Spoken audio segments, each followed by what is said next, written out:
Hello, my souls, and welcome to a writing stream of mine.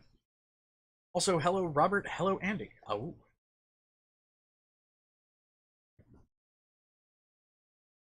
so not many people have seen these, mostly because we've only done two of them so far. But what this is effectively me publicly writing. Um, we are, however, going to switch which story we're writing on because uh where I started with the uh Soul Survivor series, or this the not series, but the Soul Survivor subtext, I guess. Tales of a Thorian Soul Survivor was the one we started earlier. There's one that I actually started years ago.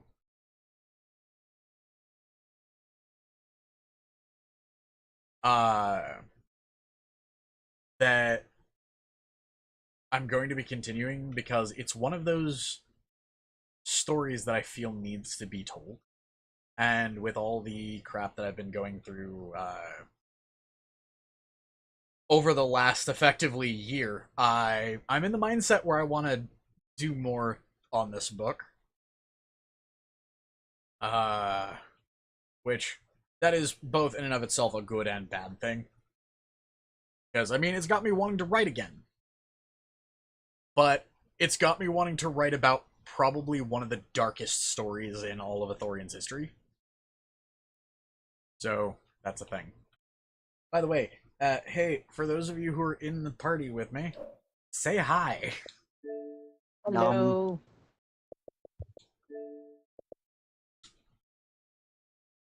Hello, Johnson. Nom nom.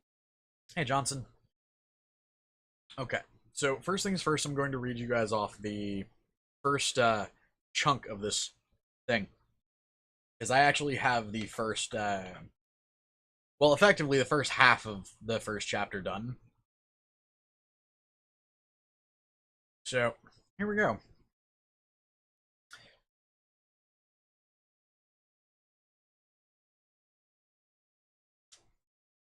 Uno momento.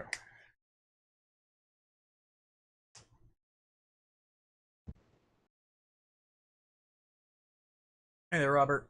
Okay, so the rain fell upon us all the night. They brought me to the gates of the afterlife, but I could hardly feel it. Even as the stench of blood filled my nostrils and the pain washed over me from the spears that had already pierced deep into my flesh, all I could feel was the white-hot flame of anger. Their fear hung thick in the air, even now, as I pulled in my dying breath. I savored it, the flavor of their anxiety as they stared in horror. I knew the question racing through their minds. How could he possibly draw breath? They were terrified of me, not just for what my mere existence symbolized for their precious empire, but because of what they all knew I was capable of. I was the monster they had all feared, the man who brought death and destruction to their so-called civilized society. They were waiting breathless while I reveled. If I could, I would have stretched that last breath out for all eternity, but the gods were waiting for their own audience, and I could only relish the idea of what I would taste in their presence. Would they fear me? Would they fall to the depths that I had in my presence? So with my final breath, I spoke to the masses who surrounded me now, using what little energy I had left to remind them of what they had made. Your suffering never end. The words felt like honey on my tongue, knowing that my last words would ring in their minds until their dying days. I had made them feel our pain, made them suffer, as they had made my people suffer, and as I felt the cold edge of the final spear plunge into my back, the world faded away into endless darkness, or into the endless darkness that had beckoned me now for so long. They believed what they did in that moment to be a triumph over evil. How little they truly knew. By the time my eyes opened once more, I could see it. a massive arching gateway of white marble and decorated with golden inscriptions, prayers to remind the fallen of where they were meant to be. But the gates were closed to me, as I knew they would be. I had known for most of my life that she would not allow me into her. Somewhere inside, I had always known that this would be my fate, and somehow I'm sure she knew I would happily accept her scorn. One moment.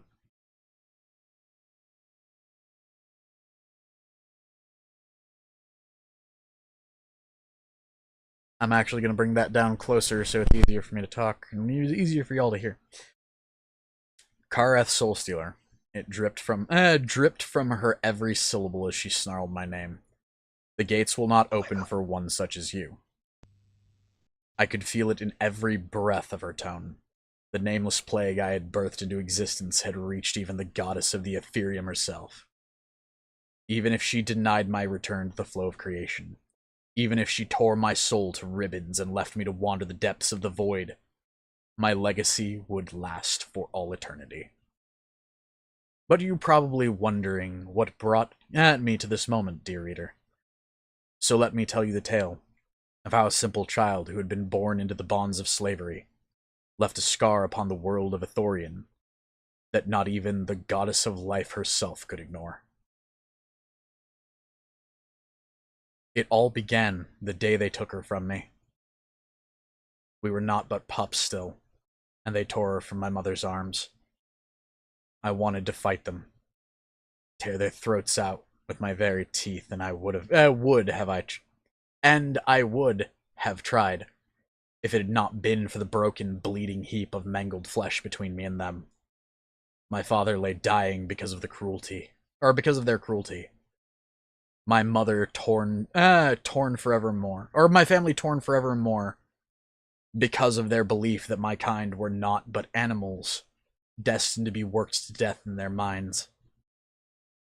I remember how she called out to him, how she had called out to me as they carried her off. In that moment I felt it take hold. It writhed deep inside me, gripped my heart and mind like so many serpents, ready to devour all that I was in a single explosive moment of blind violence and anger. I remember how my mother sobbed, how she begged not for her life but for mine, even as our master pulled that whisper-thin edge of his ornate blade across her throat. Even in the last moments, as she choked on her own blood, I could hear the pleading whimpers that escaped her. She wasn't afraid to die. She simply wanted us to live. Then he turned to face me as her body fell lifeless to the dirt floor of the cell we had called our home for so long. Or for as long as any of us could remember. To him, we were no more than animals, breeding stock that he was forced to cull, for he could no longer afford to keep so many of us. He thought me a helpless babe in that moment, even taunted me with the blade that he had just used to slaughter my mother. But he should have known that even animals will fight when they have nothing left. With all I was, I kicked the door to the cell closed and leapt for him. I knew what my fate was to be, and I would be damned if I would allow him to live on without a reminder of what a beast of burden could do. I felt my fangs sink into the soft flesh of his throat. I felt the rush of warmth and the taste of metal as I clamped down. I had no idea that I had taken hold of his throat, nor did I know the damage I had truly done. I felt his blade bury itself deep within my abdomen. The sheer pain of it only made me clamp down harder, my teeth rending flesh until they once again met each other, leaving a quivering mass of something vile in my maw. I could feel the life oozing from me even as my master lay twitching in his final moments beneath me. I longed for it all to end. I wanted nothing more than for the guards to return and see what I had done. Surely they would end my suffering swiftly I need to remove that. Surely they would end my suffering swiftly. But it wasn't they who opened the door to my cell, but something far worse and yet far greater. Kareth. Her voice was like silk to my ears, even through the throbbing beat of my own ever-slowing heart. I lifted my head to glimpse her, and what I saw would have brought tears to my eyes were I still capable of such a gesture.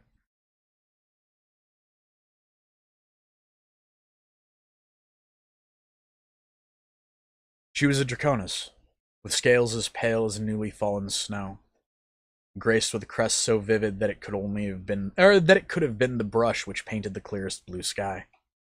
She laid her hands upon me, and I could feel the pain within me subside, even as she pulled the blade from me, and somehow it had not left a trace of its presence on my flesh. Kareth, I've come to offer you hope, she said, her eyes catching mine so gently that even had I wanted to, I would not have been able to look away. Will you follow me and learn, so one day you might show this world the meaning of our mercy? How strange it felt to be asked for the first time what I might do, rather than be told. She spoke of mercy as if any Kirisai born to this wretched place might actually understand its meaning. I didn't understand then what she offered me. But had I known what I did now, I would not have hesitated to nod as long as I had. Then take my hand, she said, offering her hand to me even now as I stood there, drenched in the blood of my first victim. Accept your freedom from this dark fate, or from the dark fate this world has thrust upon you. How cruel her words should have felt to me in that moment. How absolutely vile to offer mercy to someone as twisted by sorrow.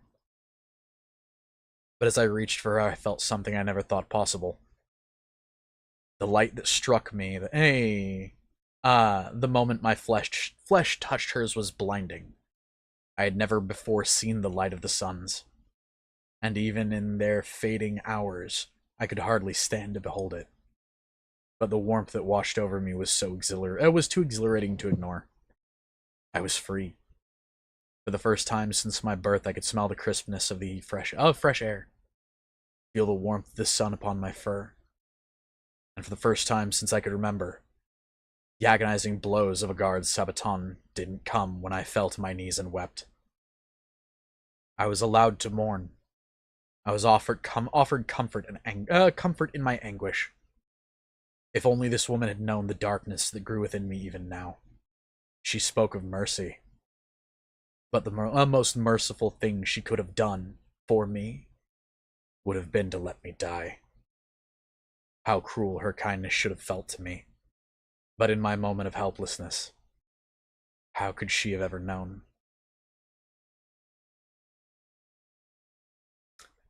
This is a story I want to continue working on.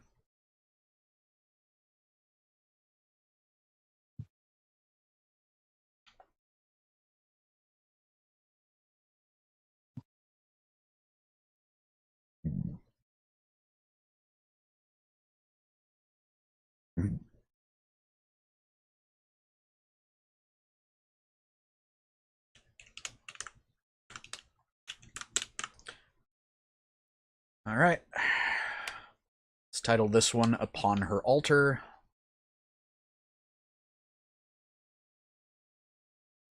Folder is going to be Legacy of Hate. Let's put this under adult. Make it public. Describe your upload.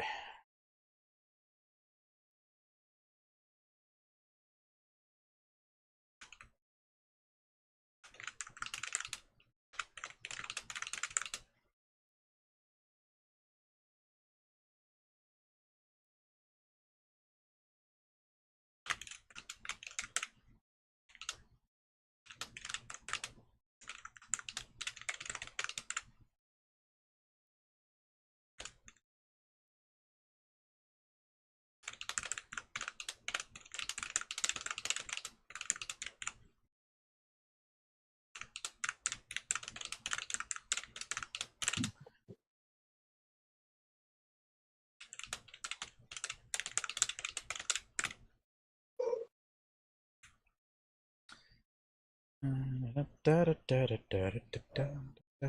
not the right button. By the way, what do you guys think of the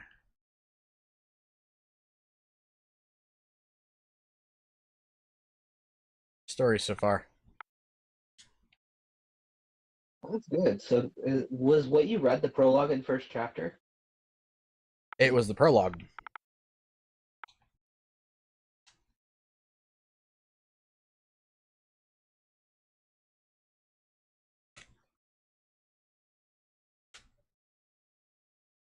Oh my god.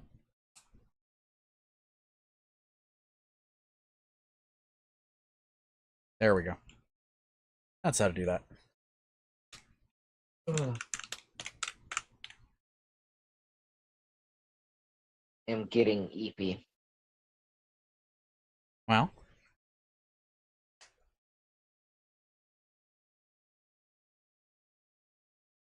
Oh, I hate that that's doing that.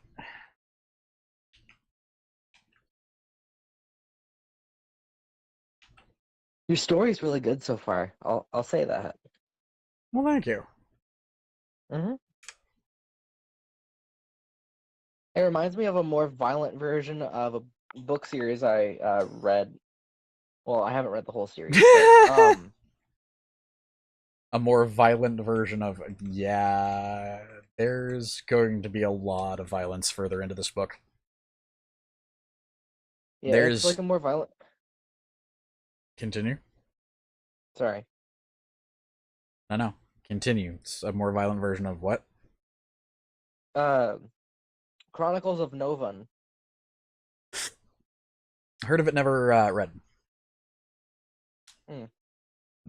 I met the author and I talked to her for a while. At a well, I met her at a mini convention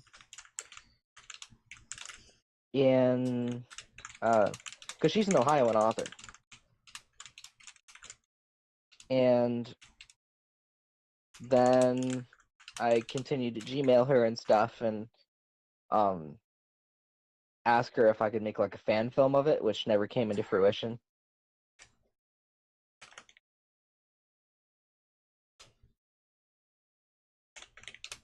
I don't have the budget.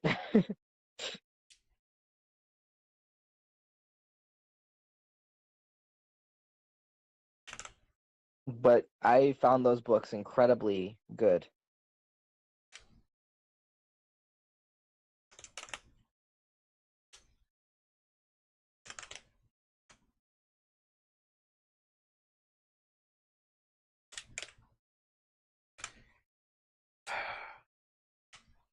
I hate that they use this term. I love it, but I hate they use this term for tags. What's the term? GIF.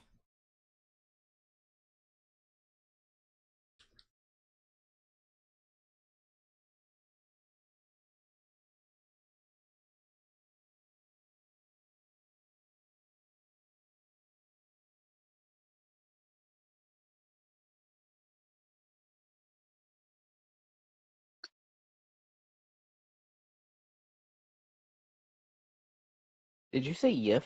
Yes.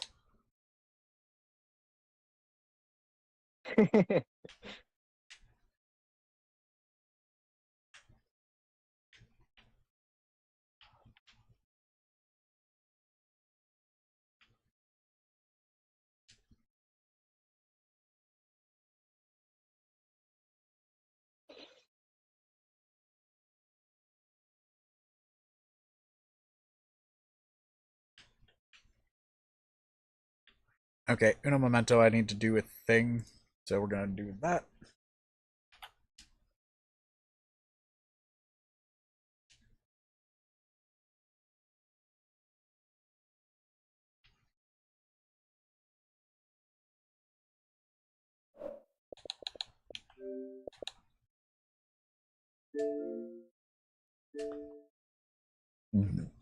Okay.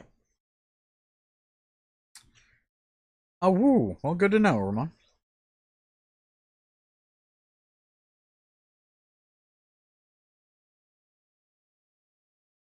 Oh, God.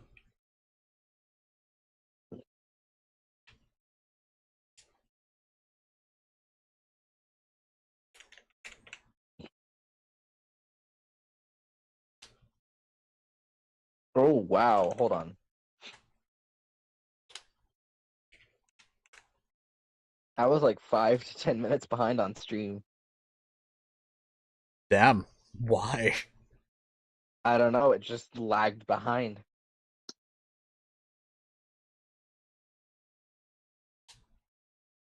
Oh, that was just the Lol. intro, guys.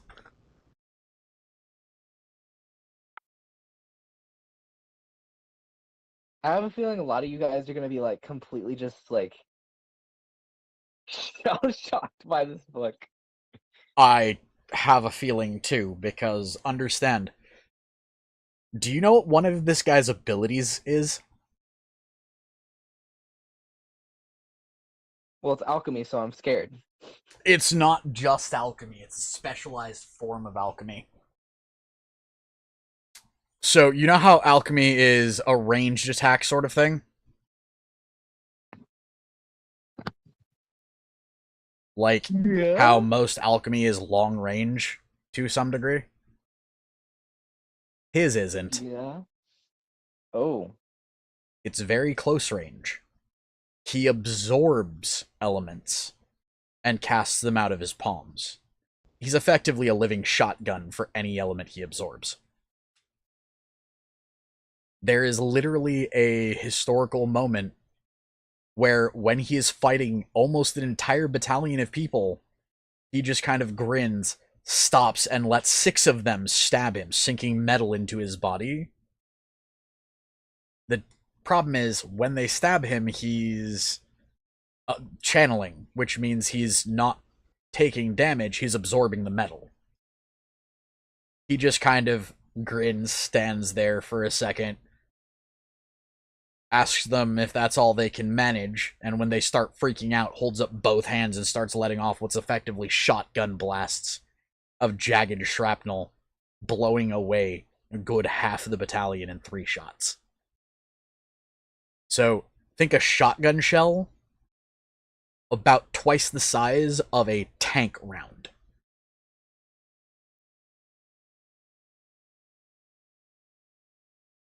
Like a tank shell.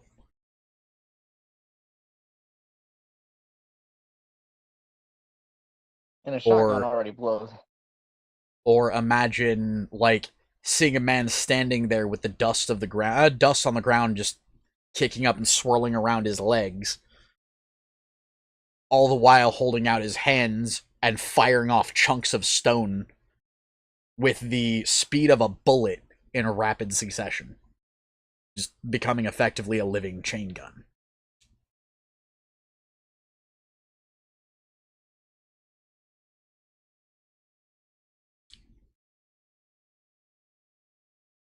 Bear in mind, he's also one of the first people ever to use alchemy to kill. In fact, he is the first person of his species to use alchemy to kill.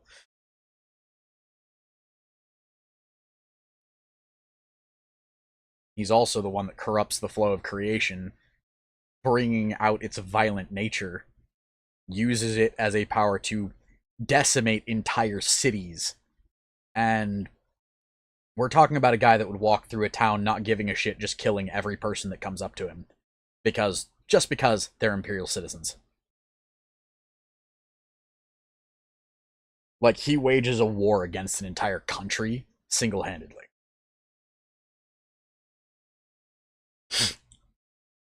The thing it takes to stop them, or to stop him, is an entire fucking, like, army's worth of people, half of which die in the process, all of which wielding spears, and every single one of them just straight up rushing him as he's taking entire, like, swaths of them out.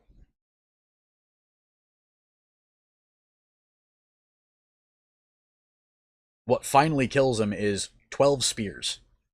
11 of them sunk into random parts of his body, and the 12th literally shoved through his back, out his chest, and through his heart.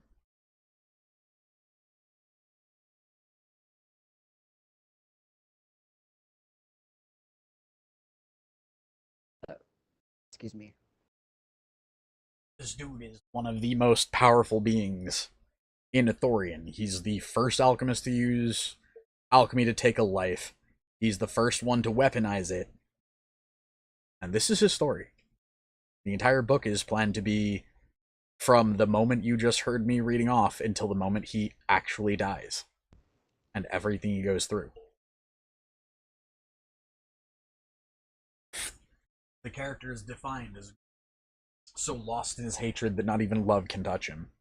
That not even the kindness of the people he lived with most of his life being capable of stopping his anger.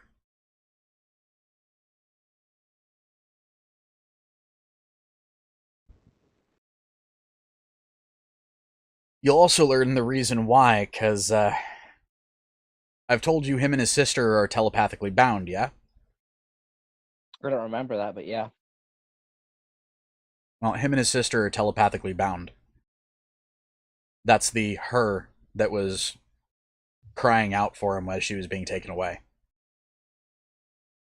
When this story starts, they're like 6 years old.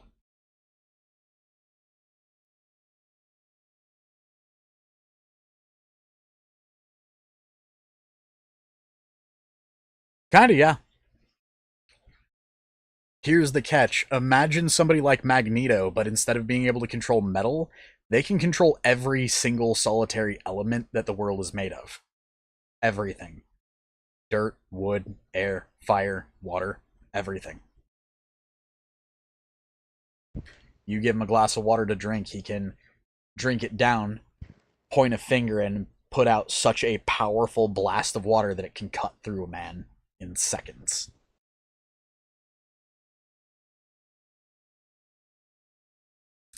And he's the villain of the story.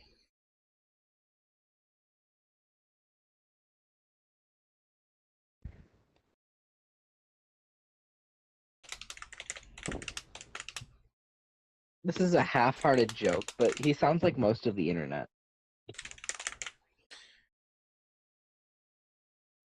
Kind of, yeah.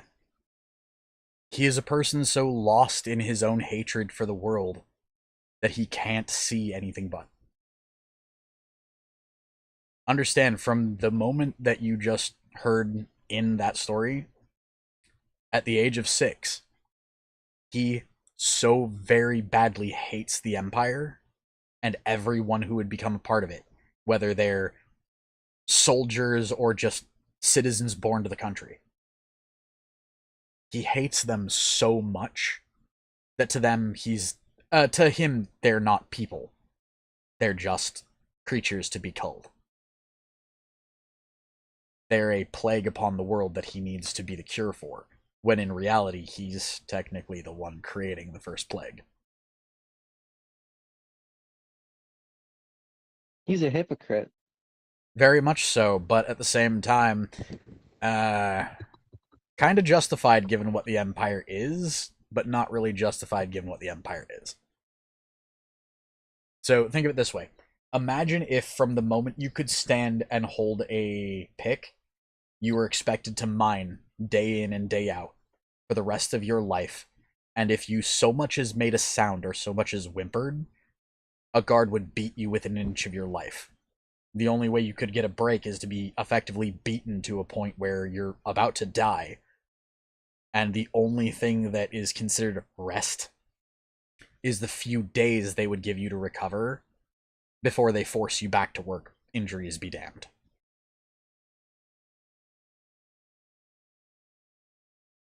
Like, let's say a guard shatters 6 of your ribs. They'd give you 2 days, and then if you're not up, they'd just kill you.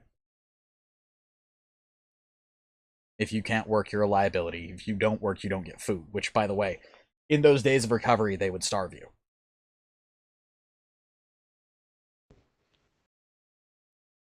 He was born into that. So, realistically, if you want to get technical, have you ever seen the movie Django Unchained? Yeah. Kareth is this world's equivalent of Django.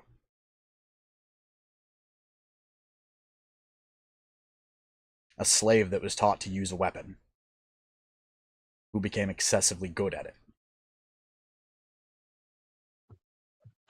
Jenk is defending himself, though. That's Yes. Understand, it's a much bigger scale, but to this person, to Kareth, the Empire is broken. These are people that have willfully, like willingly and knowingly tortured his people to death, worked them to death in mines, used them as sex toys, regardless of whether they consent or not. In some cases, there are even people that would cull and eat them, like use them like beef. And the old empire, this was allowed. And it wasn't allowed in the old empire the way it was in the new empire that y'all know of. It's not just prisoners back then. It was every one of that species. So if you had the misfortune of being born a Kirisai, you were either a slave, born in captivity, or you were one of the very few nomadic tribes that had to worry day in, day out about soldiers coming and destroying everything they have for the sake of gaining more slaves.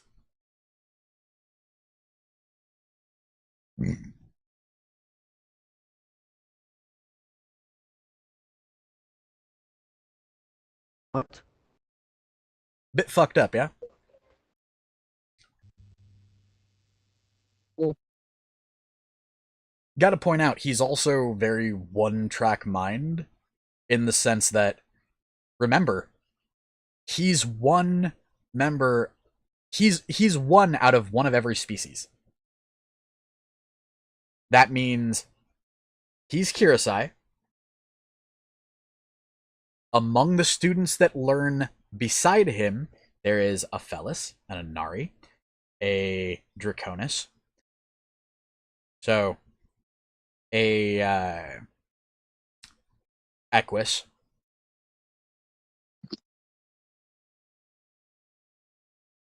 an Aryan,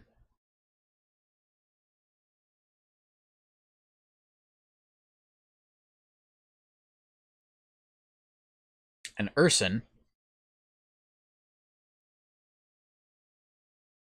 Why am I struggling to remember all the species in my own world? I do it too. But yeah, no. There's one of each member one member of each species. They all effectively grew up together. They were taught to be as close as siblings. Eventually, they all come to try to stop him. A couple of them wind up dying.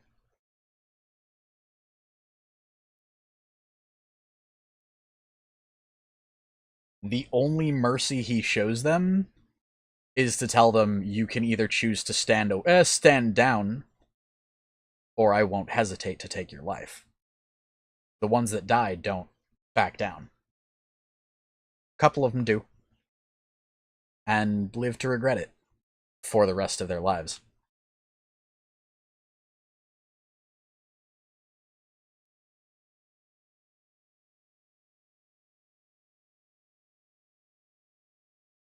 Hmm.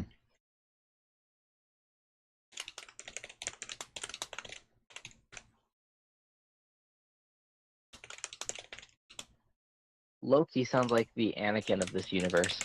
Very much so.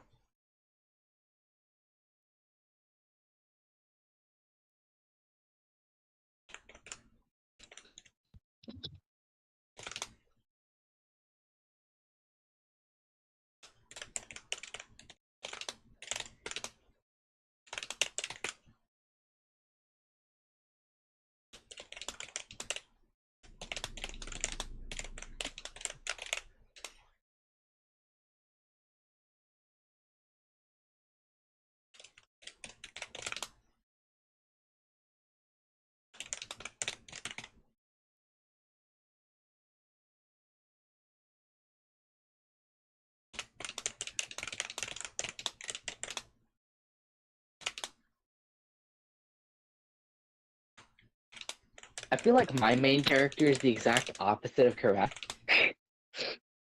Upbringing and all.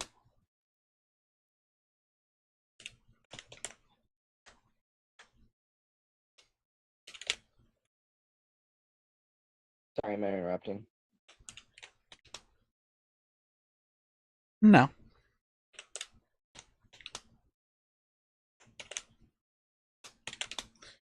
Oh.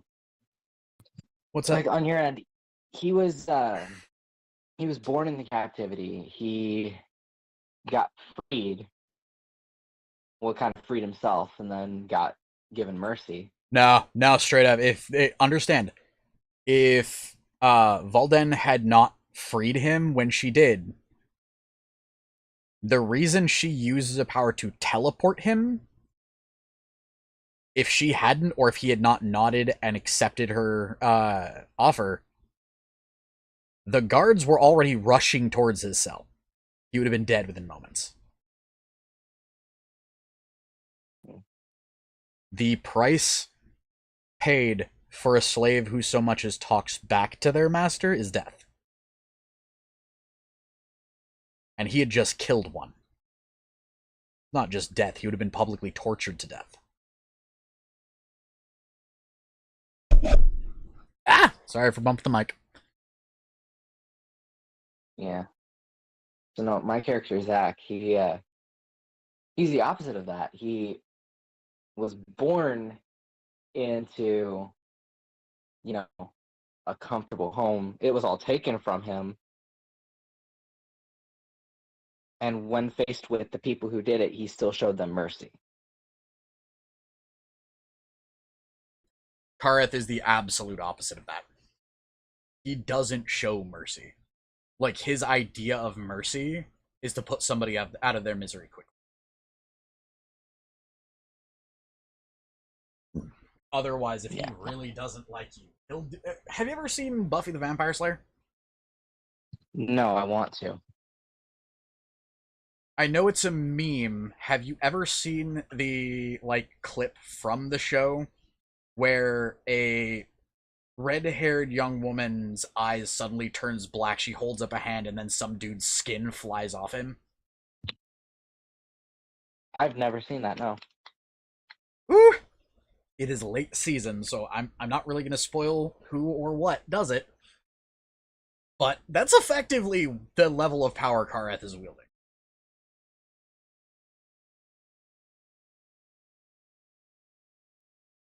Sounds like a hell of a way to go.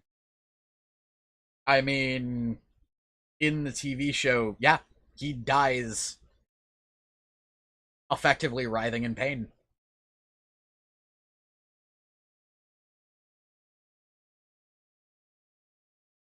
In this, that's the general way he kills his enemies. He will effectively mutilate them to a point where he knows they'll never survive and then walk away and let them suffer.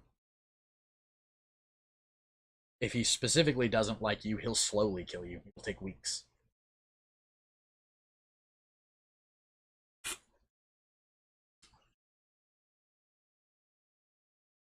I need to look up a name.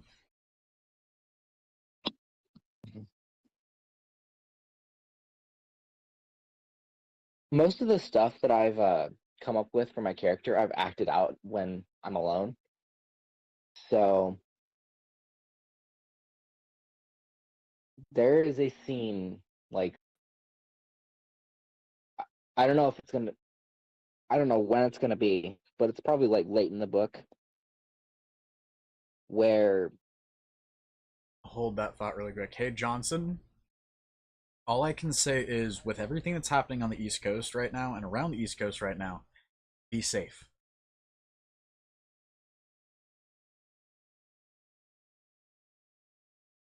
Anyways, you were saying, Jackie?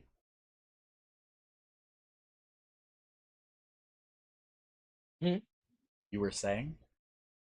Oh, like later in the book, the only time he doesn't show mercy is this dude's been trying to kill him. Like, his parents killed his parents, and this dude's been trying to kill him for decades. And he finally just takes out someone he can't live without, and it's like, okay, fuck it. And he just like snaps his. He's like, "What are you gonna do? Kill me?" He's like, "No." He snaps his fingers. They will. and his entire pack just like feasts on this dude. Yeah.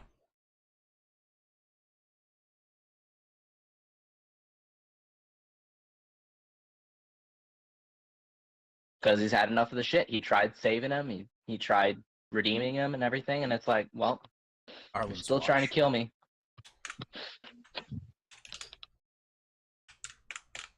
Yeah, it's like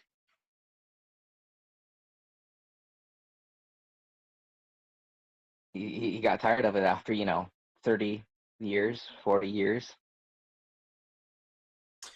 Actually, of. do I have the picture of... Trying to figure out if I have a picture of the map. Oh, Wait, no, actually, I was hold on. wrong. Sorry. Not you. It's fine. Actually, I was wrong. It's not decades. He was in slavery for a couple decades, but when he came to the mortal realm, which is this realm, he pretty much gets chased down by the guy. Yep, it's called Arlen's Watch.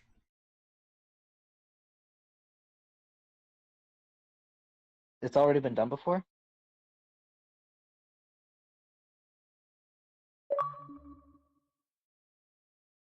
Fuck! Well, at least I didn't lose too much work.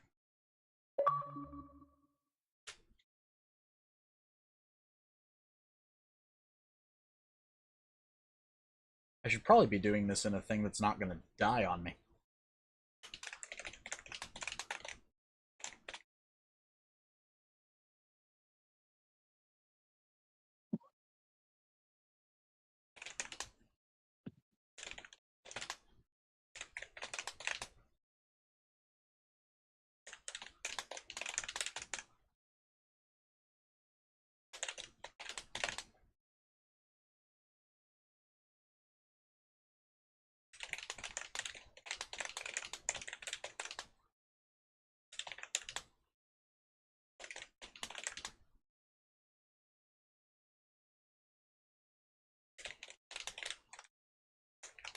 Is it sad that I'm just second guessing my entire work?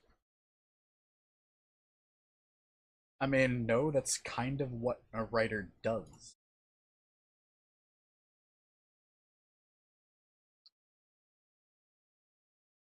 It's like this is how it should go. No, this is how it should go. No, let's go with this. No.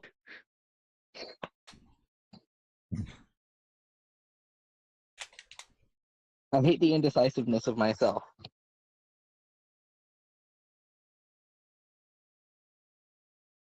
But at the same time, it's helping me because it's like, well, I don't want this plot to be absolute ass.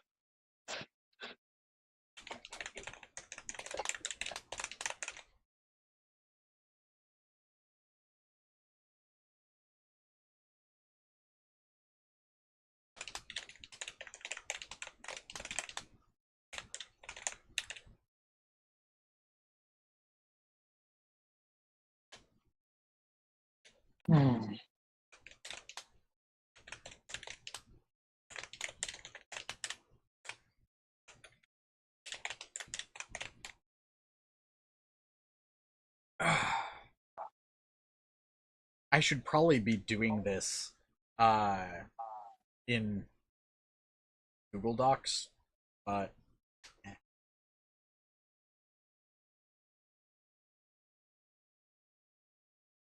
You can do it in Google Docs if you feel like that's more appropriate.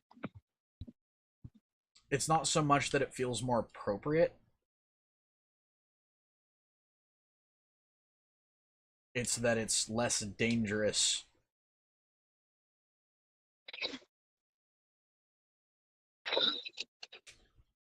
Less dangerous how? If I hit back by accident or I move to a different thing, I will lose everything I've typed, so I have to copy paste everything every time I need to switch away. Like, watch. Copy pasted that. moving over to this, moving back to this. Hey, it didn't do it this time.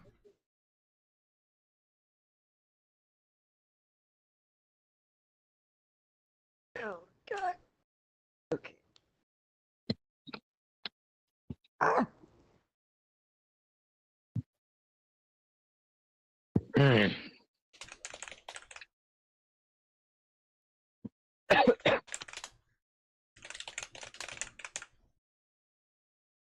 Peanuts make my throat kind of scratchy. They don't make me swell up or anything. They just like irritate my throat.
Holy shit.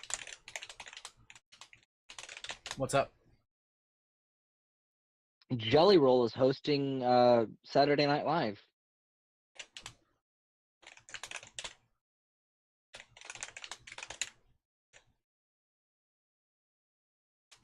Or is he not hosting, but he's appearing on it? I don't know.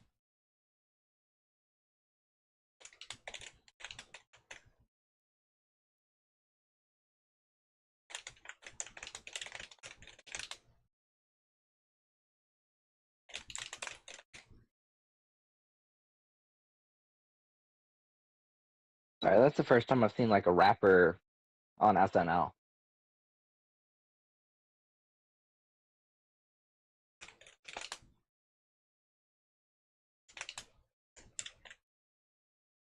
I mean, my college requires that I use Microsoft Word.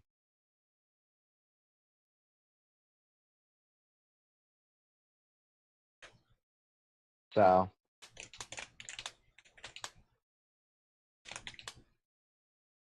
and did I ever tell you about how I had to restart my first essay? Yeah, I believe so. That was why. It was because I didn't have the option to save it when my keyboard started acting fucky.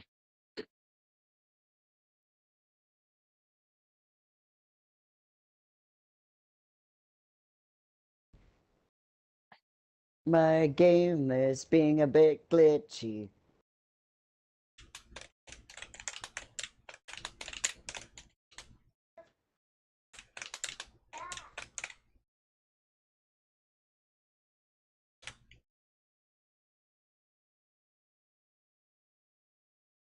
Well, I got my first paragraph at least. Oh my God. What?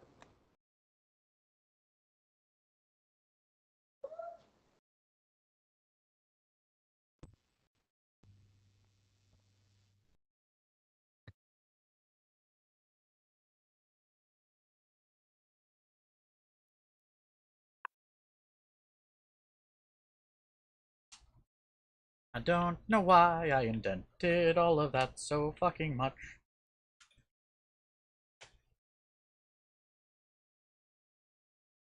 My friend just spent $200 on a hoodie.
I just offered one of my friends birthday art for free. I had to emphasize that it was free so I wouldn't get blocked.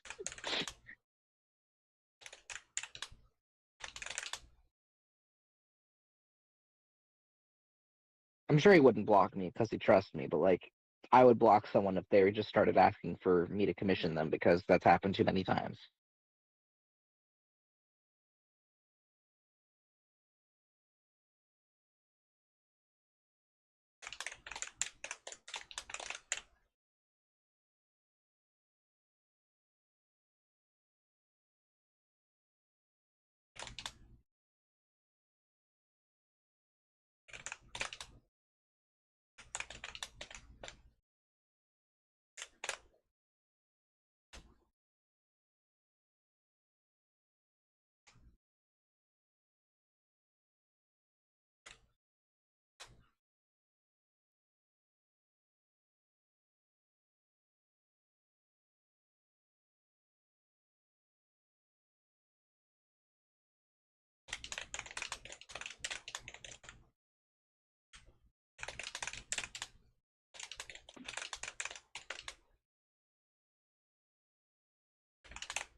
Oh, Oh, woo. No. Did you just like completely delete an entire section? sort of. Yeah. Ouch. What? I know, it's just like a setback, and that would annoy the hell out of me. It's a common thing. You'll find there are some times where I'll just straight up erase everything. Start from scratch. I've had to rewrite a chapter like 4 times once.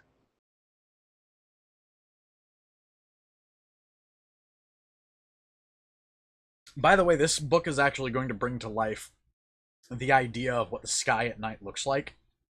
Because what most people don't know about this world is it's very different than Earth. So much so, it actually, from space, it looks more like Saturn. Except, imagine Saturn if instead of it being like a reddish, rusty orange, it was a brilliant blue-green.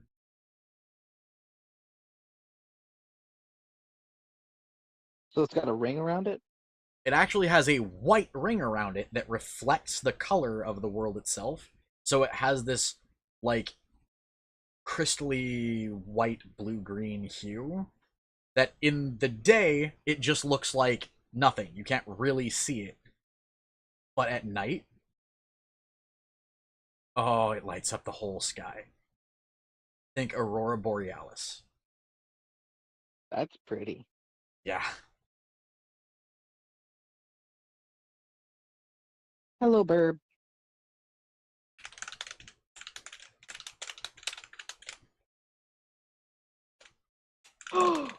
Oh. Oh, you copy pasted it. Okay.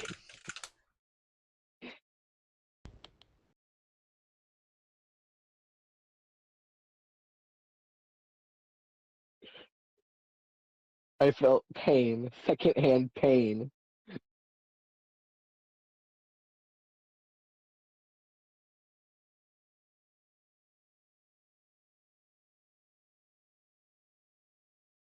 Ah! Cool, now you're gonna get to see what I mean. Cause,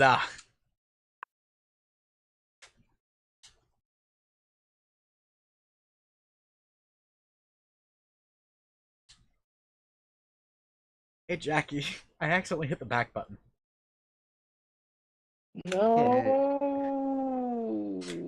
I had copy pasted it, though. I need to get in the habit of copy pasting it often. Like every time you finish a sentence, you should.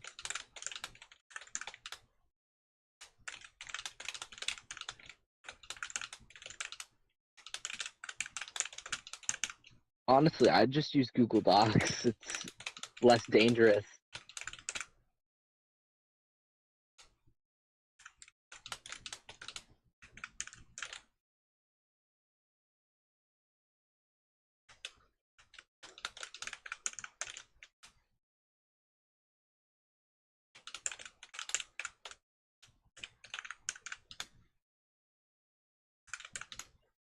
The Nuggies apparently have D&D news.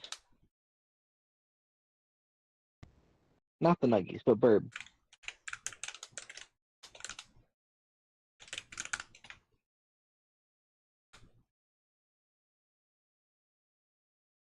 Hey, cool, Yuki. What's the news?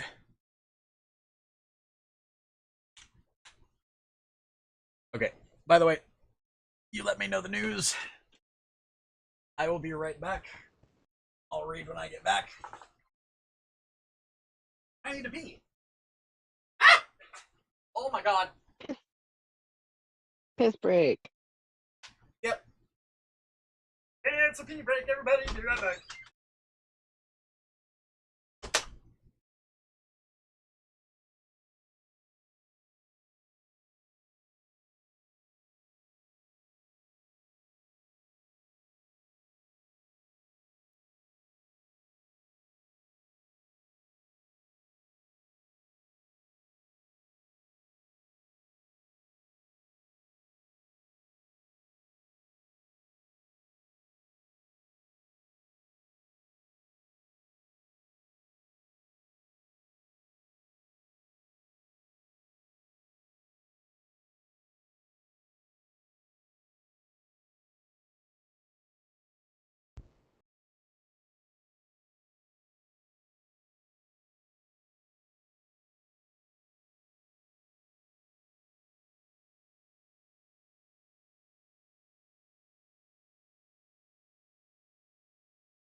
A straight up sherry.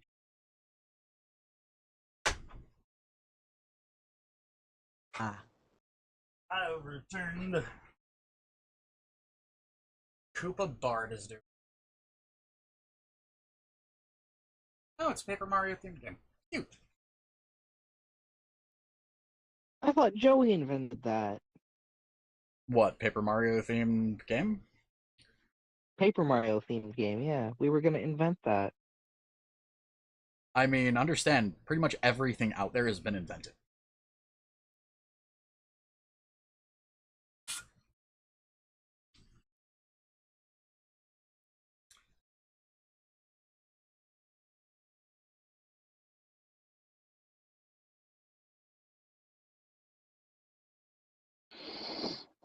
Is that why you're comparing all my work to other work when I explained it to you? Yeah. Understand, that's one of the things that most, like, if you take writing courses in college, they will tell you there's pretty much nothing anymore that's going to be new as a concept. There are new stories, there are new versions of the same concept, but trying to come up with, for example, a brand new genre of book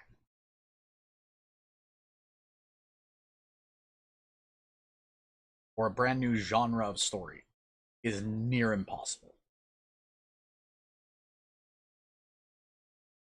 The same thing can be said. If you haven't noticed, we have names for things in pretty much every system out there, whether it's sports, gaming, books, what have you. The best way I can describe it is, you know what a Souls-like is? Like, if I said Yeah. the phrase Souls-like, it immediately brings to mind games like Dark Souls or Sekiro or uh, Elden Ring. Yes. That is one of the newest genres, and it's been around for over 10 years.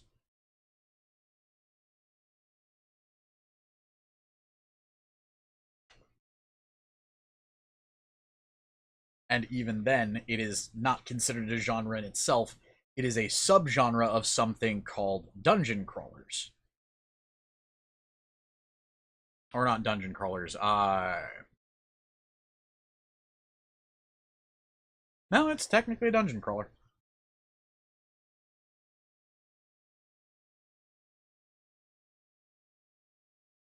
Olin Harp.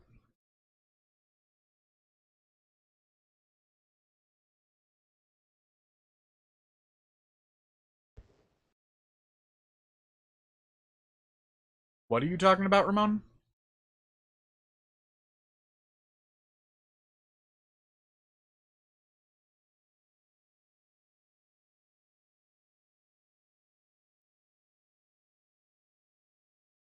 Oops. What's oops? I accidentally used an attack on myself. Luckily, I don't get friendly fire.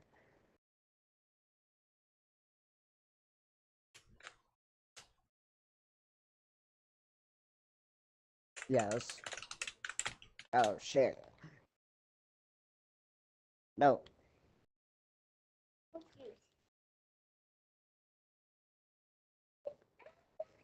Oh my god.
Oh, for the love of fuck.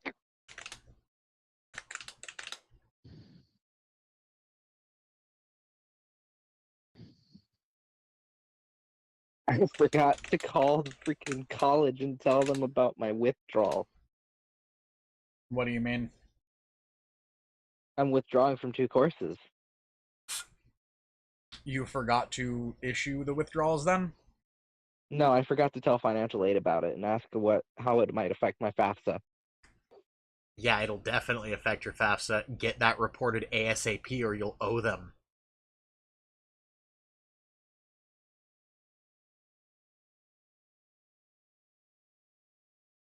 I'm setting an alarm for tomorrow. Because they're probably closed right now.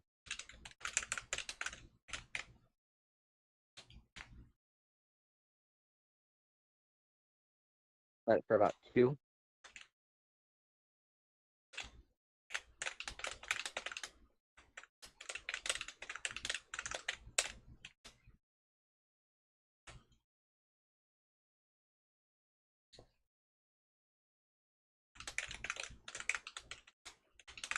Eh. Call financial aid.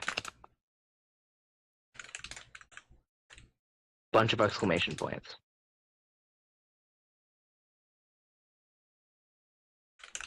Okay, my alarm's set.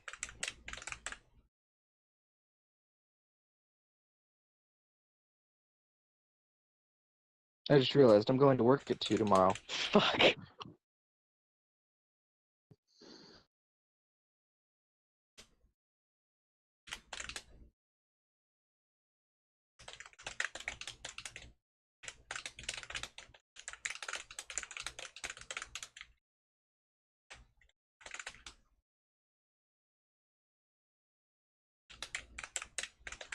Here's the thing. I am going to wake up early tomorrow. And then get my shower. Get ready. and I'm probably leaving around 12 to go to the place I work. And since that place is crowded with thousands of people, I won't be able to hold a phone call.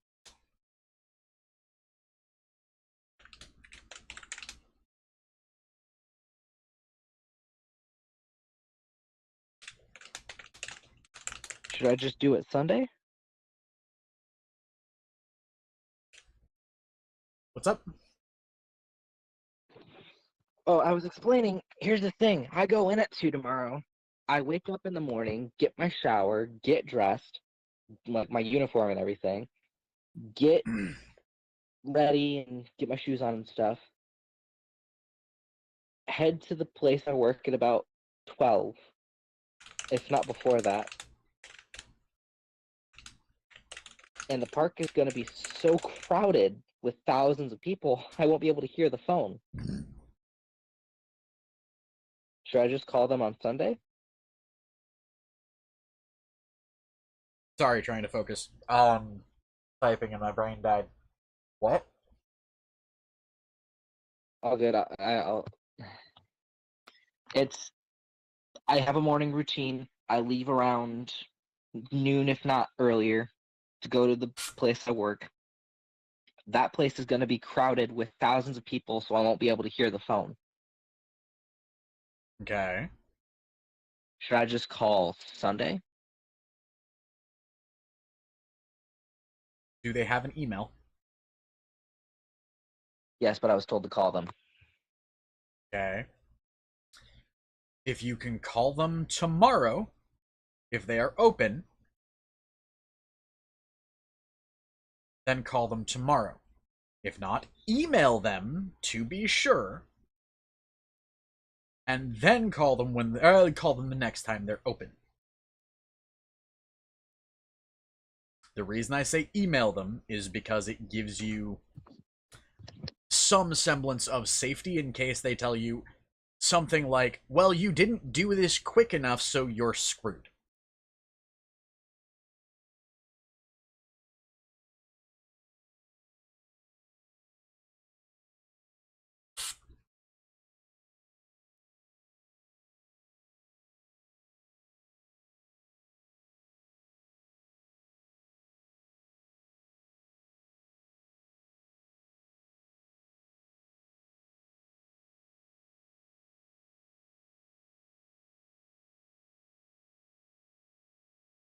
Right, because they aren't going to withdraw me until the 1st.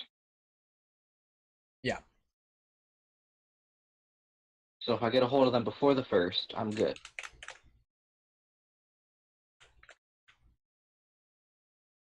Unless they specifically decide, fuck you, and no particular reason.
Straight up, it says call this number as soon as possible to discuss how withdrawing from English 161 and SDev 101 classes may affect your financial aid. So pretty much each day I've planned to call them and then I've just completely fucking dropped the ball.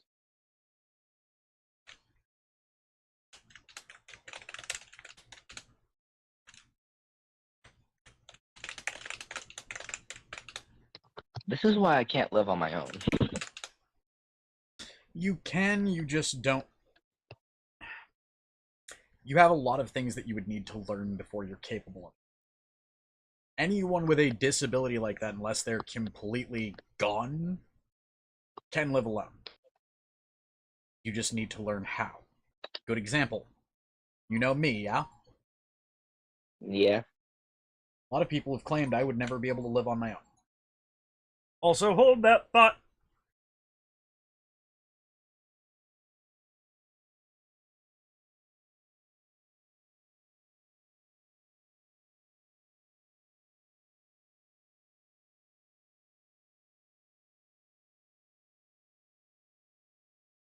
I just realized, is that a furry shirt?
Hey, you still there?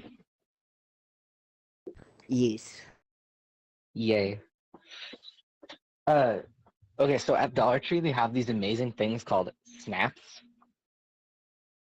Called what? Snaps. Oh. It's snaps with 2 P's.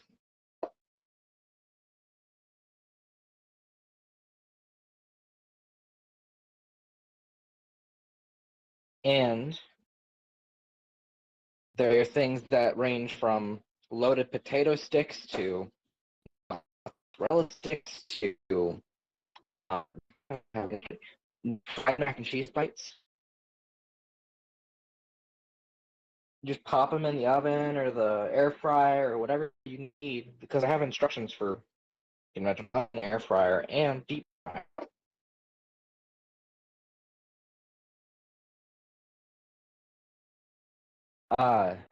I'm sorry, I sound like a sponsor right now, but like it's they're really good. It's like I haven't tried the potato ones right now. I put them in the air fryer just a minute ago.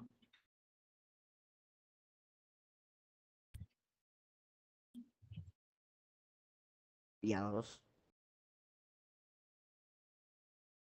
I'll tell you how they taste because Uh, what? Then turn the light off.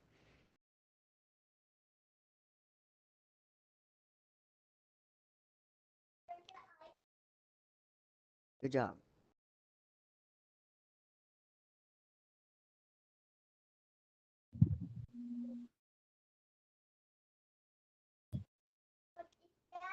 it's Go getting real ahead. windy out here. It's a portable charger. Leave it alone. It's not for you. No. For Daddy? Yes. Where's your tablet? But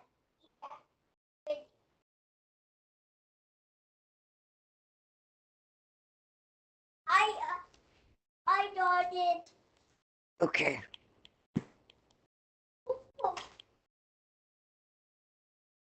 Without you taking the stick to the walls, please.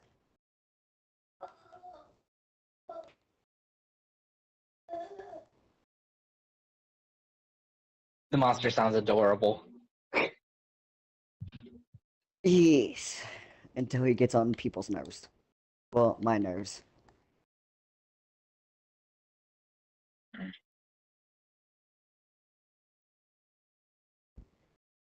Okay, so Ooh. I live like right on, because like I can look out my window, like because we're in an apartment building and we have like a terrace. Yeah. I can look straight out the screen door and I can see the lake just roaring. The lake is angry.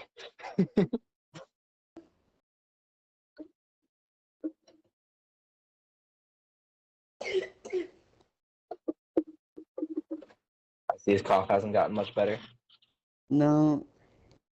It's happening less frequently, though. That's always a plus. A pirate. A what? Pirate?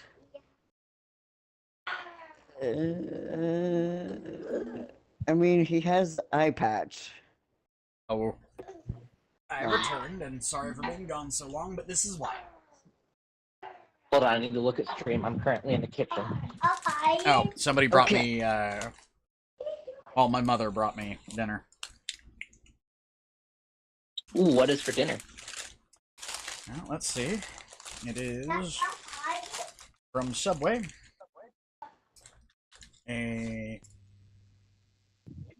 chicken marinara. Oh, no. Oh, no. She got the order wrong ever so slightly. Is it still edible? Oh, yeah. It's just Okay. chicken marinara added. So, you know how chicken marinara has a marinara sauce? Yeah. I asked her to put garlic aioli on one of the sandwiches she was going to bring me because she brings me to 6 inches every Friday. She had it put on the wrong one. Oh. So I asked her for a garlic aioli on the roast beef she was going to bring me. Instead, I have a feeling the garlic aioli is on both of them.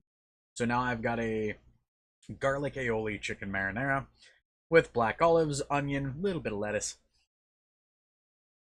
pickles, pepperoncinis, jalapenos. Oh.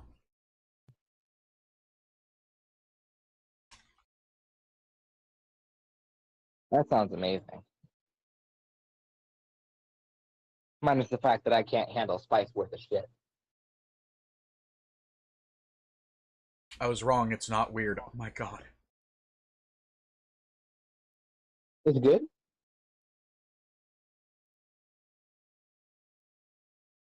It's not weird, it's fucking fantastic. I didn't think garlic aioli on a chicken marinara would be fucking good, but Christ. Oh. Just the amount of creamy. There's a little bit of acidic, a lot of creamy. Oh, and you say you can't handle spicy, right? What's the highest? Season it. What's the highest spice tolerance you have? Hot sauce. I go by peppers. What is the hottest pepper you can eat? Jalapeno. Cool. You'd be able to eat this. Yeah. The hottest That's thing on after there me- is jalapeno. Yeah, that's after me drinking a bunch of like lemonade or milk.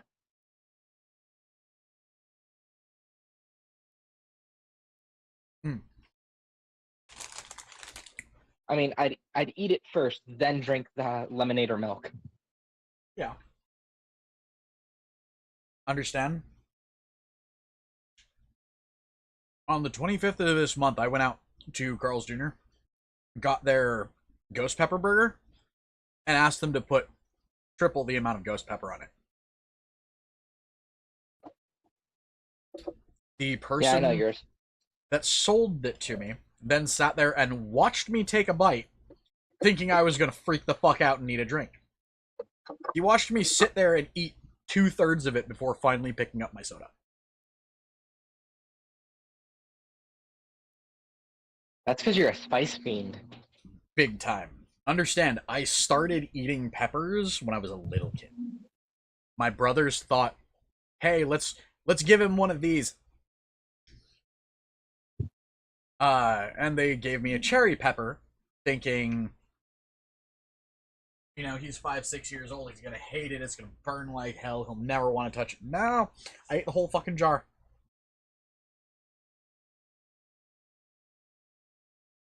How are you so desensitized to peppers? Well, that's the thing. I started with cherry peppers. You know how high on the Scoville scale cherry peppers are? Very? No, non-existent. Cherry peppers are actually milder than banana peppers. Banana peppers being pepperoncinis, the pickled green, like pickled neon green peppers that are just more acidic than they are spicy. Oh my gosh, Aiden. Sorry.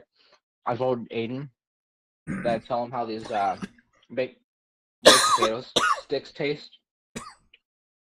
Yeah. They're amazing. Oh. No. They're the Dollar Tree snaps. Put them in the air fryer for like 6 minutes. Perfect.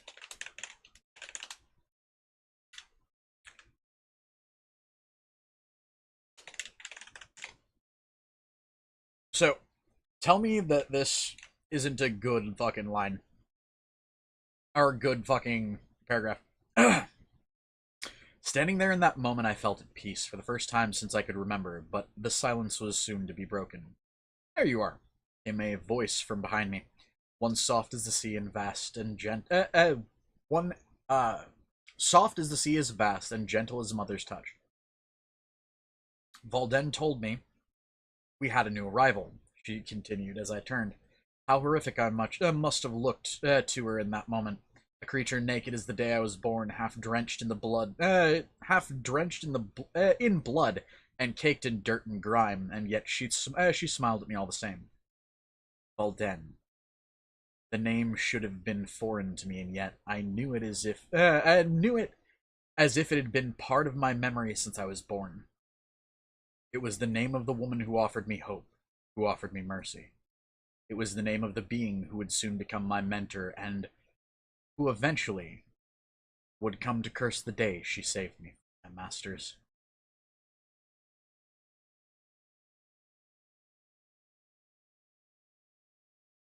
By the way, if you don't know, Bald Den doesn't take on students. Like, in the era that the tabletop game is set in, she doesn't take on students anymore. The reason There you being, go. Kareth, this character, is the one that curses the world, effectively causing her brother, the elemental of Earth, to have to absorb his hatred to stop the destruction it was causing. Fuck me, hold on.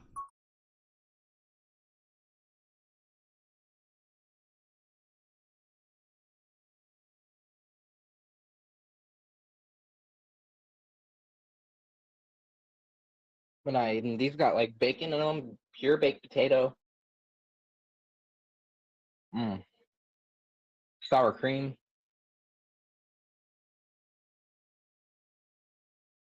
I can taste chive, I think.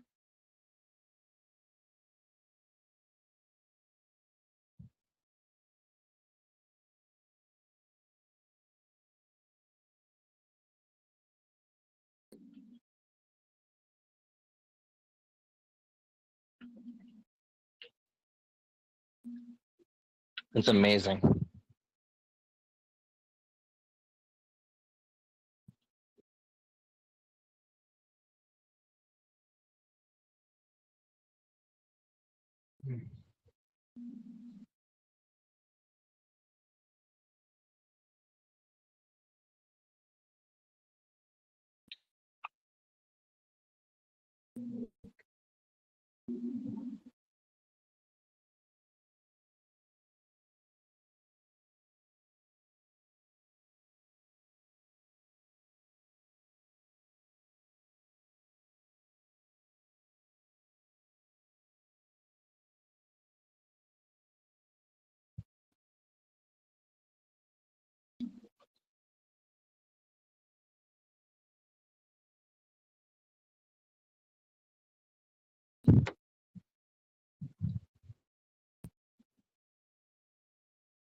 And that was my mother calling to apologize for the mistaken sauce on both of my sandwiches, so that verifies that, yeah, the aioli is on both of my sandwiches.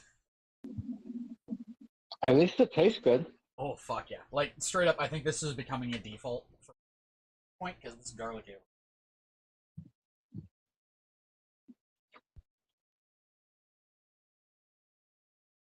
I like the creamy sriracha.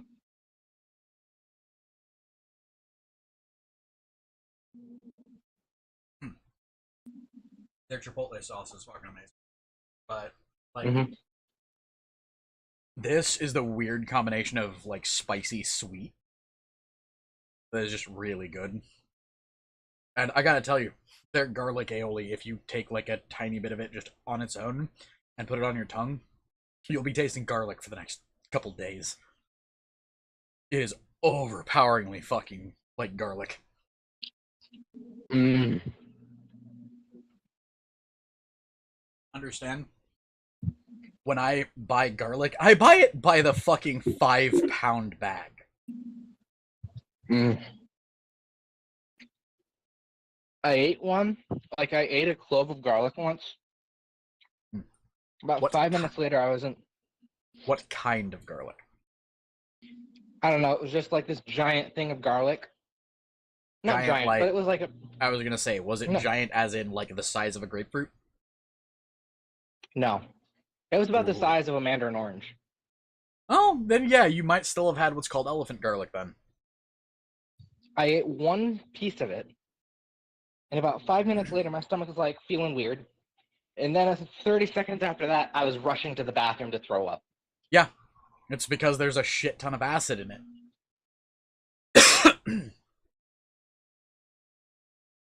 Yeah.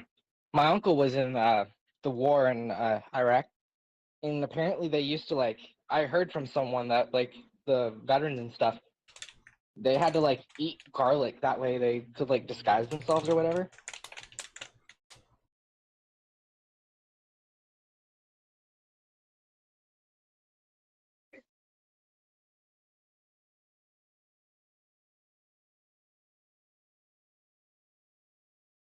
Or that way they would fit in more.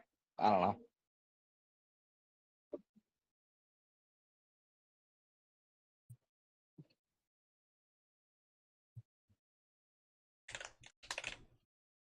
Mhm.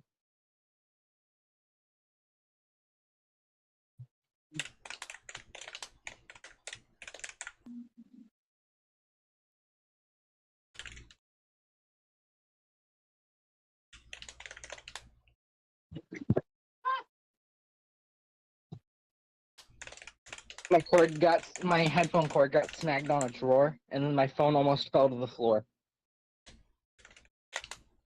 without a case on.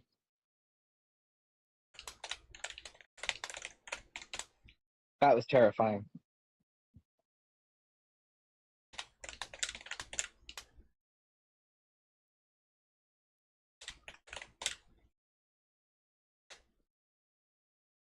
Okay, my snack is done, or dinner, or whatever it is.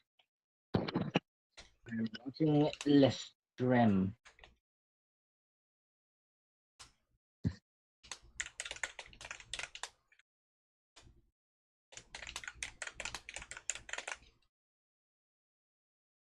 Hello, Ramon.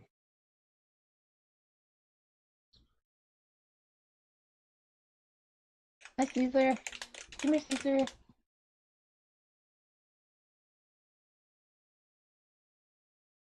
You okay, Kit? Yeah. Okay.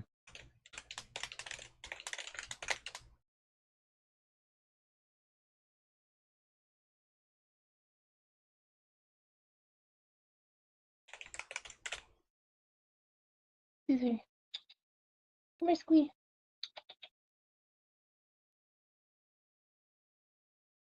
Head pats. I give the dog head pats.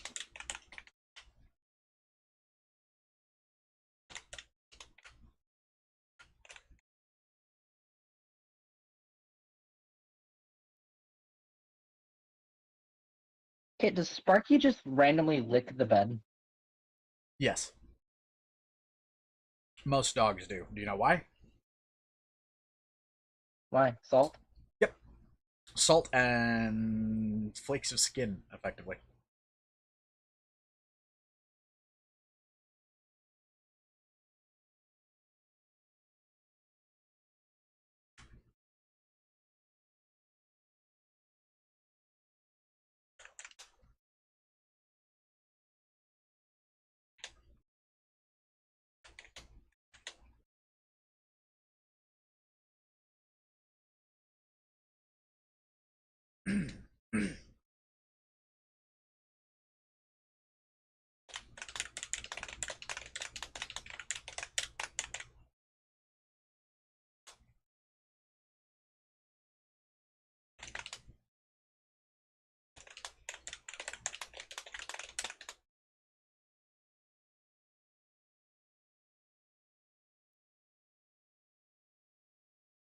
Hmm.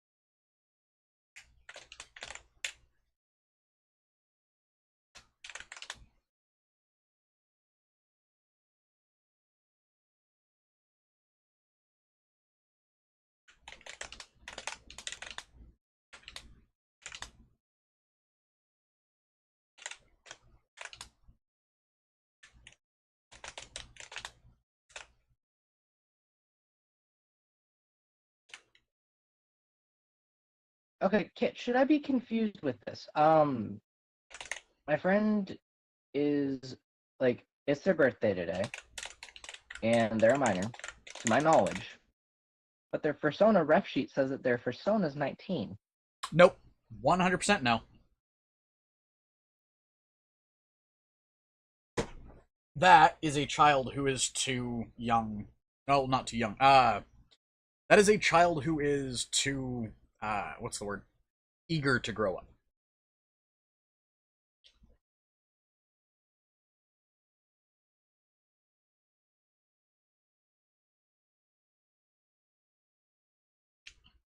Anyone who sets the age of their persona to anything but themselves, their own age, is that's not a persona, that's a character, and they're trying to lie to the world with it.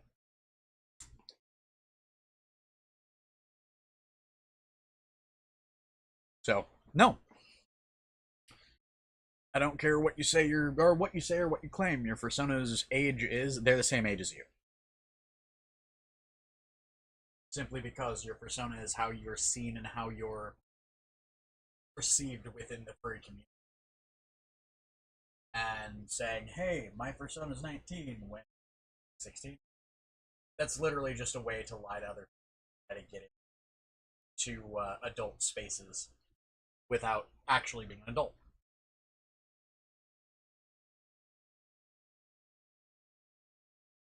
Also, 100%, those kind of people are the reason why so many people wind up in prison for things like statutory rape, who aren't actually interested in kids. I shit you not, I had a buddy that went to prison entirely because somebody was like, I think 17, had a fake ID that stated they were 23. Lied to this person for a couple months when they were first getting together. And apparently the minor's mother found the messages that they had been sharing back and forth and pressed charges. Kid even admitted they had lied for weeks, even months, about their age online and had done this to multiple people. Didn't get even a slap on the wrist, but apparently 3 people wound up in prison and forever on a sex offender registry because of them. I detest people like that. And yes, I get it. Anyone who does that at a young age, they're doing it without realizing the damage they. I was one of those people when I was 15. I'm aware. So was a Delint not too long ago. Yeah, I know. So were a good number of the younger members of our Discord server.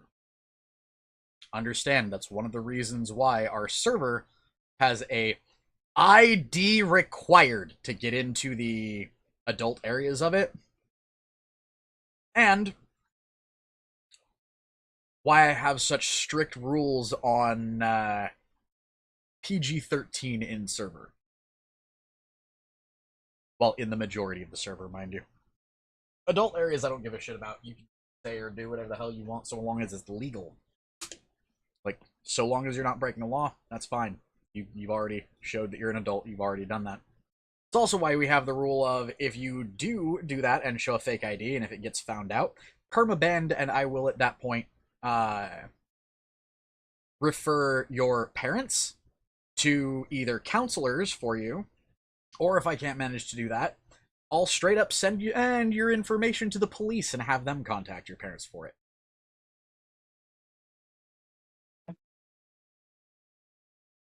I shit you not, I've had to do that too. We had a kid that was trying to ERP with pretty much every person in the server at one point, way back when. And they refused to tell their names. So it was one of those. I did a little sleuthing, found their Twitter account. Their Twitter account listed them as 15. Confronted them, they claimed that they were older, told them they had to produce ID. They said they couldn't, said they didn't have an ID. this, that, and the other thing. They wound up permanently banned, and their information got sent to the police. Apparently, a week later, the police showed up at their door, and that individual wound up in counseling for almost 2 years.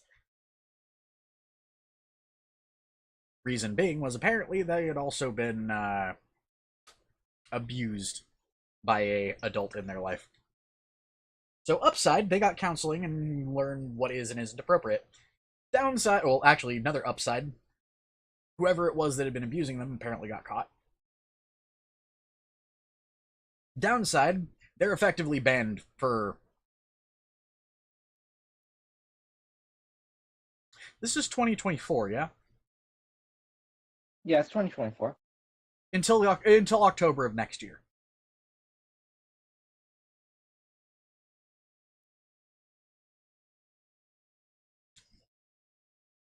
How long does a permaban last? Well, given the fact that they had been warned multiple times, given the fact that they had knowingly lied about their age, and given the fact that they had tried to lie to me after being caught, they wound up with an 8-year ban. Technically wasn't a permanent ban. If it's a permanent ban, understand we have only 3 people that have been permanently banned from the server. Those being Adam, Volk, and Otter.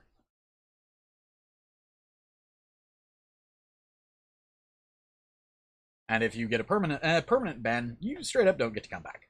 Ever.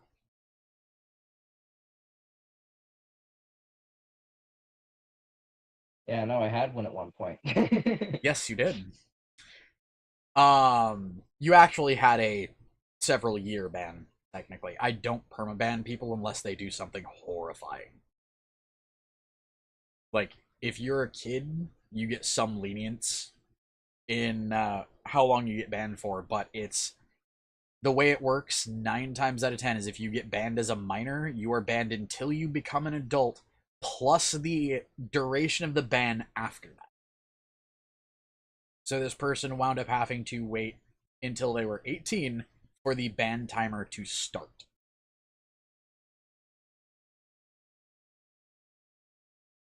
So in total, they had to wait 9 years. Pretty much. I mean, it was... Yeah. It was when I was like 26, nearly 27.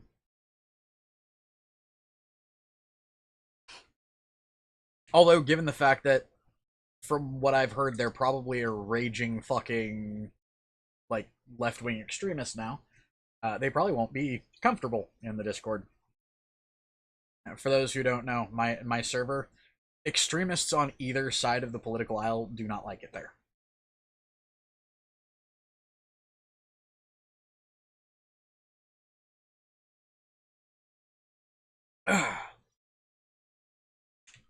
Are you still in contact with Chemist? I mean, he's blocked me, but kinda. Oh. Understand, so Chemist is a weird individual when it comes to you know how I met him. I met him at an Amp event.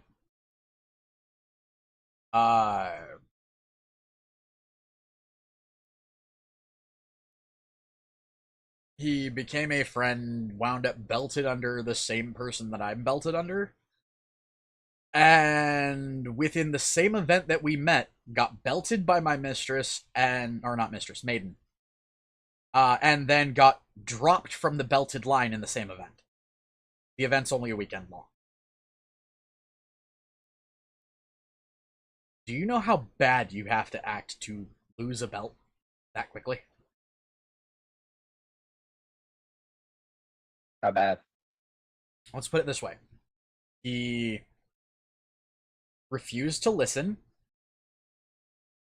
almost caused multiple bans from the event because he pissed off the people running the event, because what was supposed to be a inside joke in our camp, or in their camp more accurately, their camp's name is Borehaven. what was supposed to be an inside joke in their camp wound up getting brought out to the people running the event, which are called autocrats. And effectively what he did was put a giant rubber spider in front of somebody's tent. Caused one of the autocrats to have a panic attack. When he was confronted, he took the time to kind of dodge blame for the first couple moments, and then argued with my maiden, or my lady, or whatever you want to call her, the one who belted me, and would not take accountability for what happened.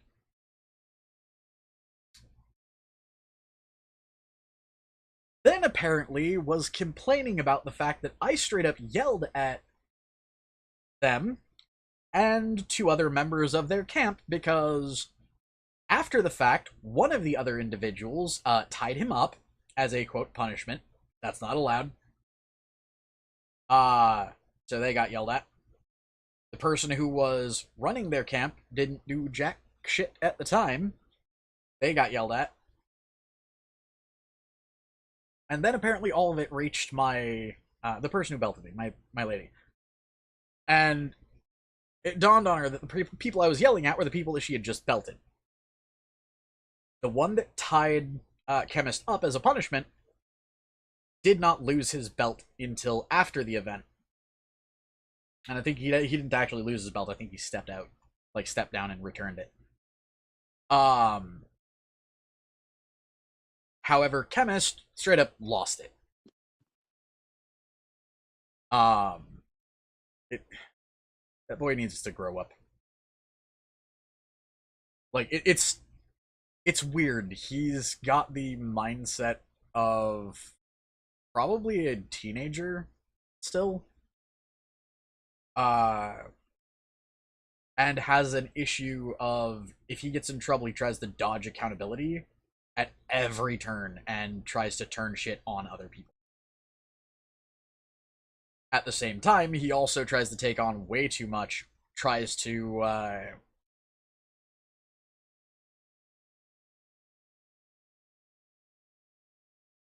well, in some ways manipulate people, and just all around he needs to grow up. After the blow up that you saw after the blow up he had, or the blow up I had at him, and all of the ensuing bullshit he sent at me in DMs, he then apologized, got forgiven, was allowed back into the server, and then the next day left the server with a note of I should never have something like I should never have come back here, or essentially announced he was leaving, left the server, blocked me, and then apparently ranted about me to a couple of his friends about how I was such an intolerant asshole.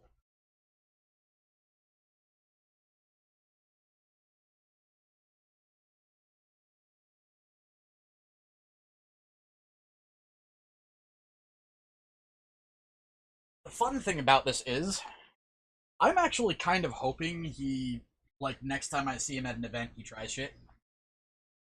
Because Amtgard is one of those places of, like, it's one of those communities where you have a problem with me? Cool.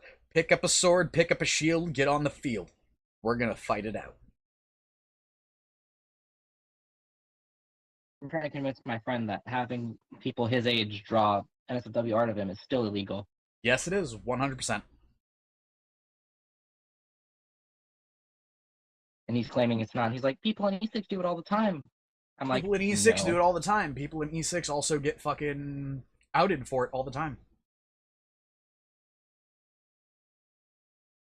Oh, and understand, minors can also go to prison for distribution of child pornography through that. Yep. So if they show those pictures to anyone, they've committed a felony. Because it is sexualizing a real individual who is a minor. And sorry if they're unwilling to like listen when you're saying that that's illegal. That's not somebody you should probably be hanging around, given the fact that you're now an adult as well. That puts you in danger. That's one of the reasons why I am so strict in our server with things like best example the other day. You remember when I kind of chided Delint because fucking talking about anime porn, or started talking about anime porn in the lobby?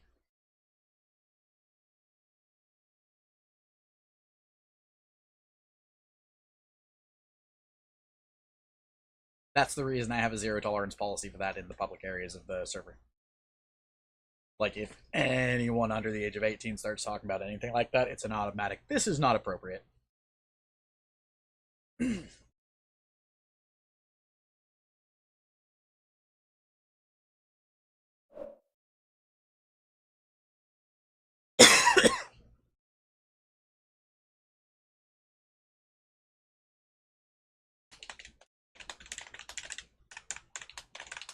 Okay, just turned 17, so I'll talk to him in a year. I'm blocking him until then.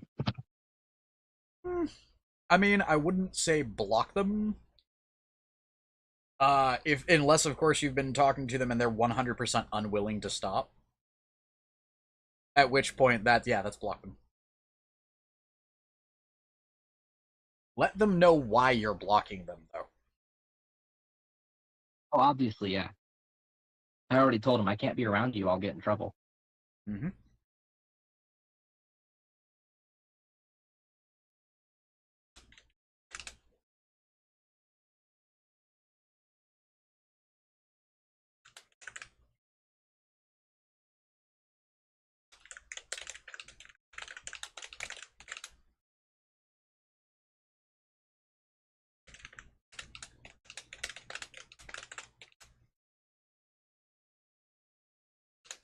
He said that me and him aren't doing anything wrong, nothing lewd or sexual as in 7. Like, yes, but me knowing about you literally being given art of a character based on a minor IRL is still illegal.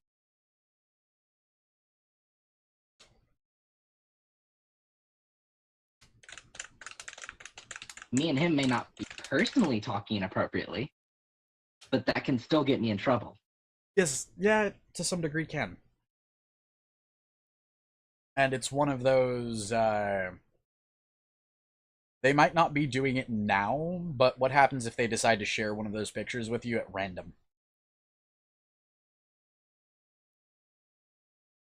What most people, what most minors don't realize is it doesn't matter if the adult asks for images or if they're just randomly sent to them. That's still a felony on the adult's part. So legit, if they sent you something like, say, pornographic images of their persona without you asking for it, that's still a crime on your part. The way it is seen is children don't know any better, and adults are the ones who should be, you know, taking accountability for it. So like, the kid won't get in any trouble whatsoever. The adult will go to prison and have their life ruined. It's one of the reasons why I steer very clear of pretty much any minor who decides to go out and do that. Yeah. Can you help me actually get one of? Can you help me get my first Fur Affinity account banned? Why? Well, not my first one, but my old NSFW one from when I was like 14. Not really. Because I don't want people going to jail for that. Oh, that's the thing. It's not necessarily they would go to jail for it. It's one of those, if it is a depiction of your character, it's dependent on your age in real life.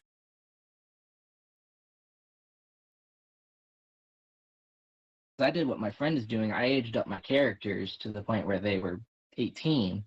Yep. Most kids do. I mean, hell, I did the same thing when I was your age. Well, actually, when I was that age. Because you're an adult now. 100% when I was 15, My fursona was 28. You know how I learned you know how I learned that all of that was fucking illegal? You got someone arrested? No. I met a dude who straight up yelled at me for close to an hour and a half because they found out my real age. Sat there lecturing me on how I could effectively destroy people's lives doing that, and how if I didn't stop it meant I was a horrible fucking person. I mean, I got thrown out back because of it. So I mean, Yeah, do you know what that person was in the furry community? what? I won't say their name because it's one of those, the name is stigmatized. This is an individual who, it's the individual I told you about who went to prison and is now a sex offender because a minor lied about their age. Same dude. He has apparently been on the sex offender registry since the age of like 22. He's in his 40s now. All because somebody lied about their age. Yeah, he's refusing to listen. So I'm telling him, you won't listen. Therefore, I will talk to you when you were 18. Yep. At that point, it's just a block after that.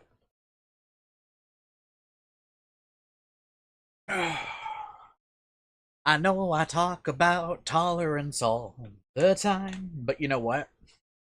Sometimes intolerance is a requirement in life. There are certain things that nobody should tolerate, and minors sexualizing themselves as an adult, yeah, no. That's one of those things that no adult should ever consider to be okay. It's a thing we all know happens. The only the only adults who would condone it are the ones I would personally steer clear of.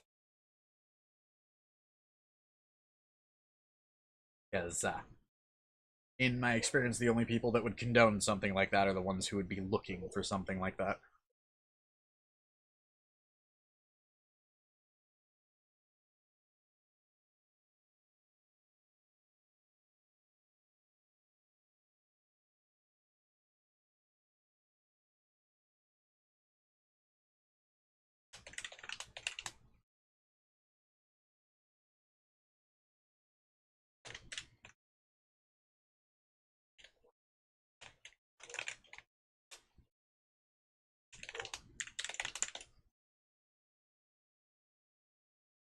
Well, at least he's taking the block well.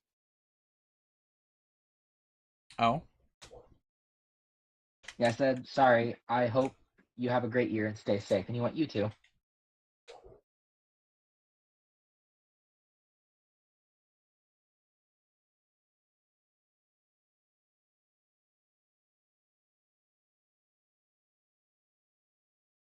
Should I unblock and then just not talk to them? I mean, that in its entirety is up to you. Yeah, I'll unblock, add friend, and then just not talk to them. I mean, isn't there a mute function on Discord as well? Yeah. Say just mute them. It's gonna suck not talking to my friend for a year, but I mean, yeah, but I mean, 100% it is their fault. If they are unwilling to stop something that can put their life in danger, then, no, sorry. That's not one of those things you should ever have to deal with. I'm gonna go get a drink.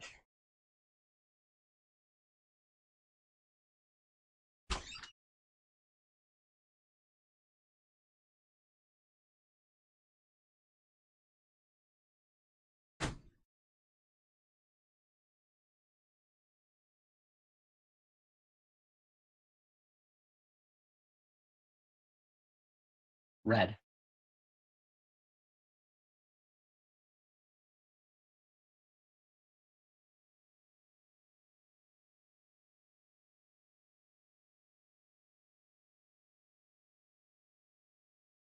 By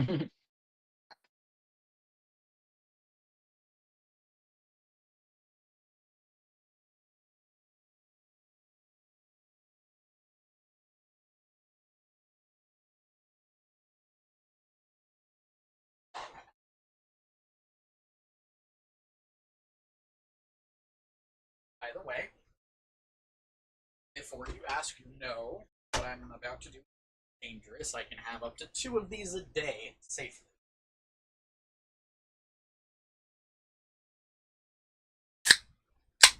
Well, it's saying that you're not at your. Oh, there you are. Yeah. Another energy drink. Ghost. Yep.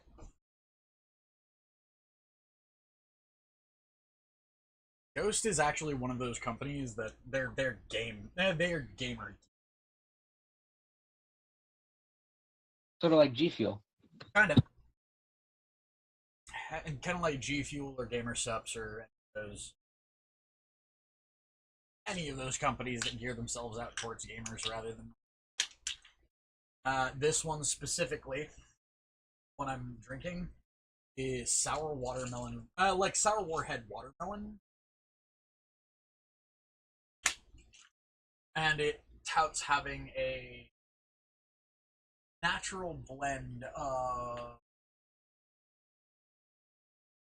L-carnitine,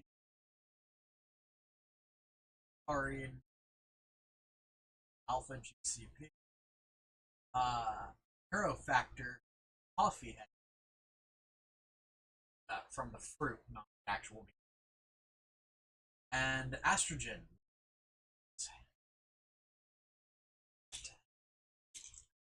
For a second, I thought you said estrogen.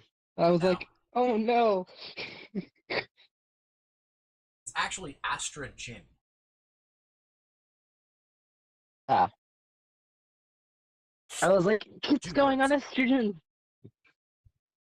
Nah, actually, realistically, sooner or later, I'm gonna wind up having to go on testosterone. Yeah. Reason being is because I'm actually getting to that age where testosterone starts to bleed off. So I kind of want to be able to. I kind of want to put myself on supplements for that at some point later down the line, because I don't know about y'all, but I actually like being able to fuck my mate.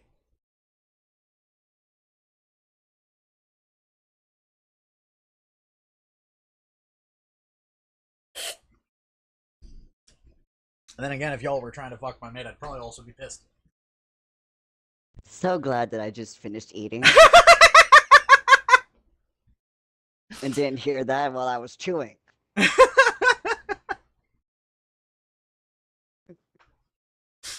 Oh.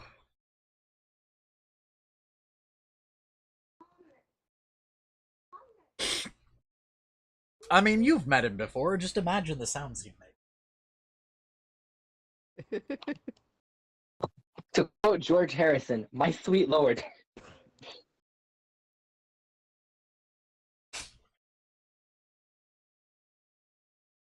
Just moaning in. I'm fine. I'm fine. Your arm is fine. Fine. Oh my god. My. Caesar puppy. Come here, Caesar. Okay.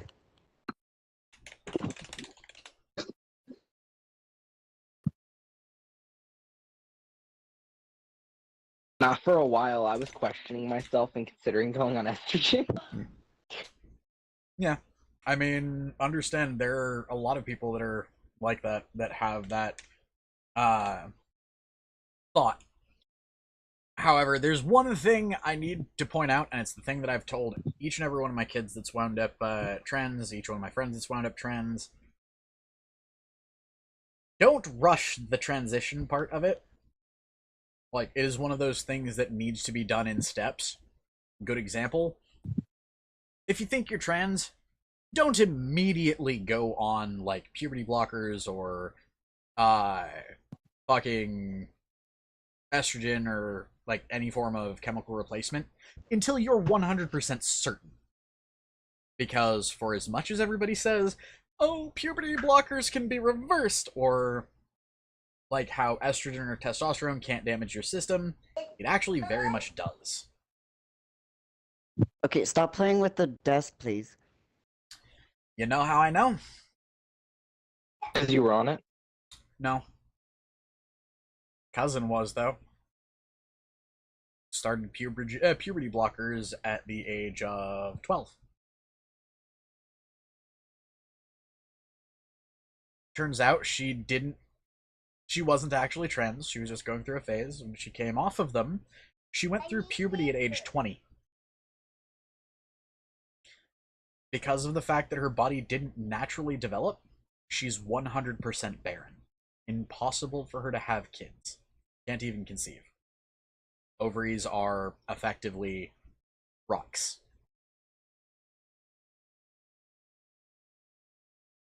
Like, they're calcified. They pretty much don't exist as a working part of her body. If someone were to do an organ transplant, would that work? Nope. I mean, it would, but at that point, it wouldn't be her kid, because it wouldn't be her ovaries.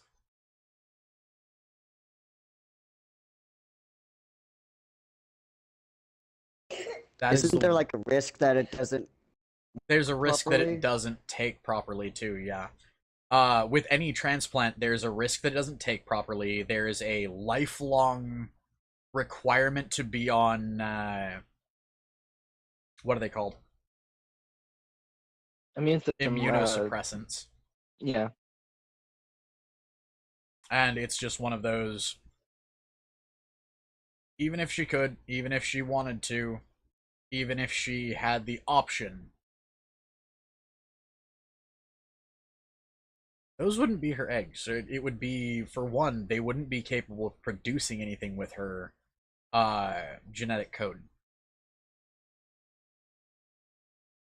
So, at that point, no real point, you're just having another person's kid. There's no genetic connection at that point between you and that child, if that happens. And also, the child would come out completely different, Yep. and I everyone's gonna be mean- like, "What the fuck?" I mean, then again, Aiden, I've told you about this particular cousin. Yes. You remember me telling you about my two, my aunt and uncle who are white as could be, whose kid is black as coal? Yeah. That's her.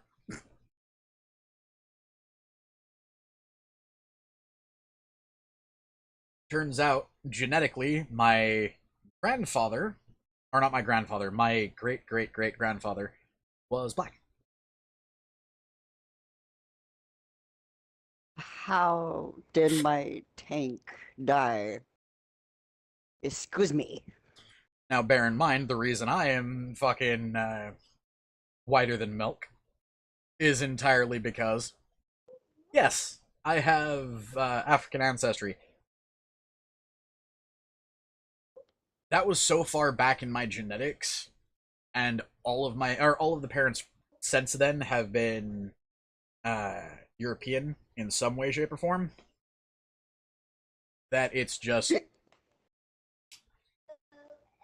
there's a chance that any child like I father would have a random chance to be dark in complexion, just like anyone else in my family. The thing is, though, genetically, most of us are, well, pale as fuck. It's kind of funny, though, that just every now and then there's a kid born to somebody in my family that's just... When my cousin was born, there was actually an argument because my uncle thought that my aunt had cheated on him. So much so that they went through the starting proceedings of a divorce and a genetics test. My uncle halted the divorce proceedings when he learned that my cousin is biologically his.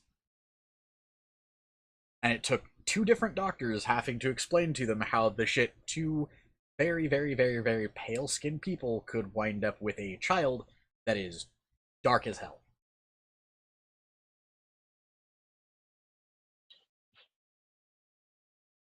I have a friend who's like 15, and his parents put him on HRT, and it's like, why? Yeah, no.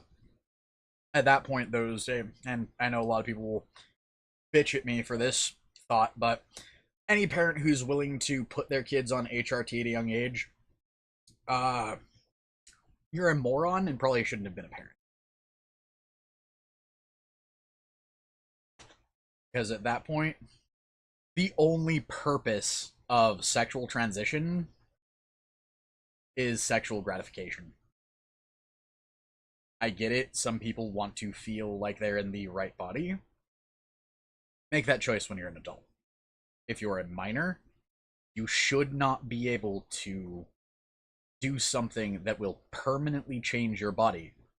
Like, for example, you cannot get a tattoo as a minor. Piercings have to be okayed by your parents.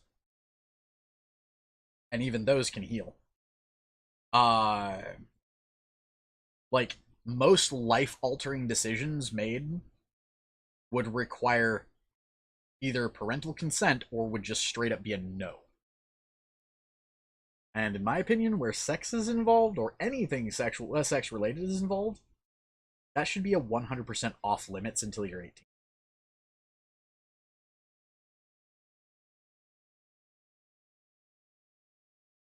Because, I'm sorry.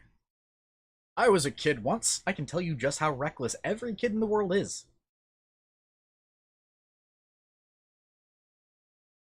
Reason being, hey Jackie, did you know your brain actually doesn't stop developing until between 25 and 30?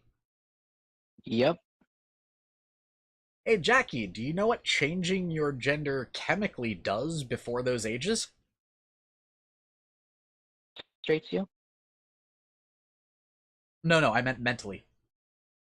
Oh. What? It can cause things like bipolar to surface.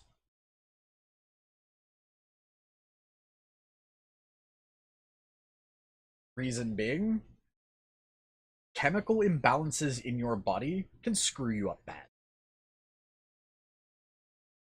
Now let's say you're 15 years old, you're effectively still going through puberty, and suddenly you're getting flooded with the opposite sex hormone.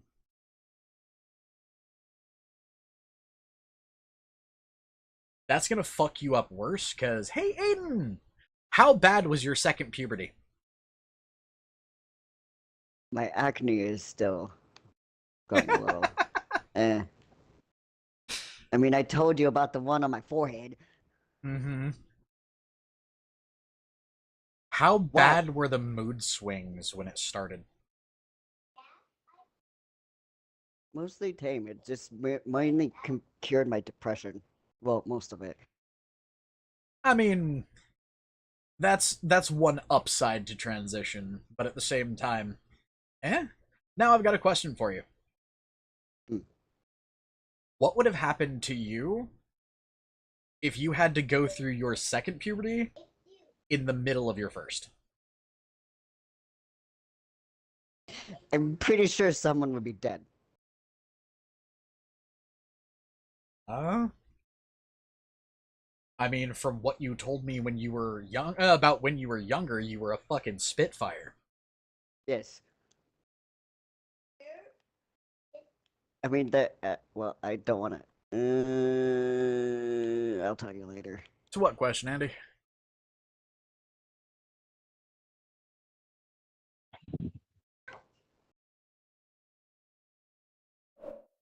But yeah, no.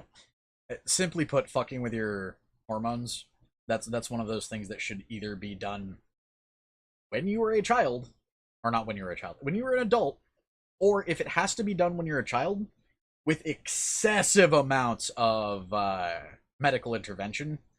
Because all of this, I should also tell you guys about my niece, or correction, not my niece, second cousin, wound up having to go on hormone replacement therapy at the age of 12. You know why? Why? Her body doesn't naturally produce estrogen. And it's a birth defect. So to be able to go through puberty, they had to chemically alter her body.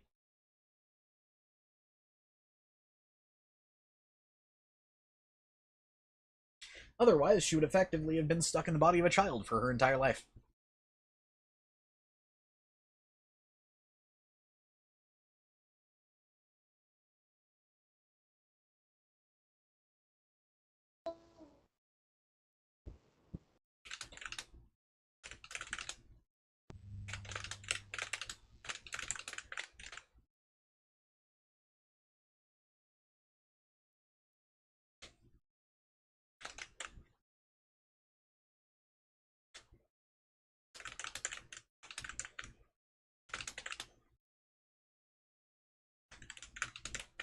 Andy, what do you mean you haven't been through puberty?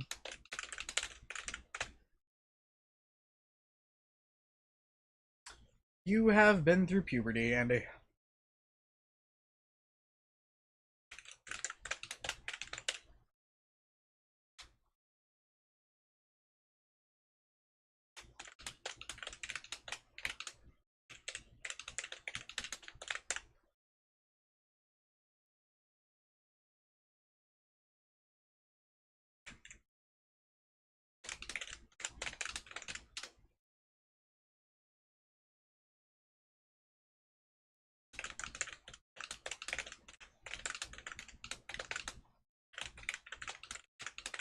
One of the best parts about being a fiction writer is like Google autocorrect will think that every like fictional word you say is incorrect.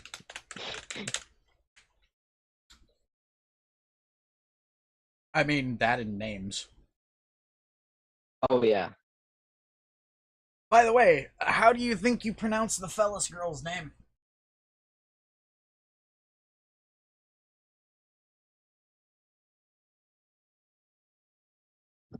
The one with that starts with an A? Yep. Is that a J or an I? You cut out hella bad there. Is that a J or an I? It's an I. Okay. Arenia? Bingo.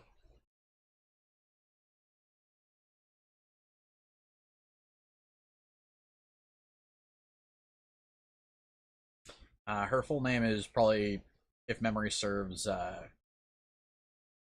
all of these characters I know the names for. I know their first names very well. I completely forget their last names, blanking on them half the time.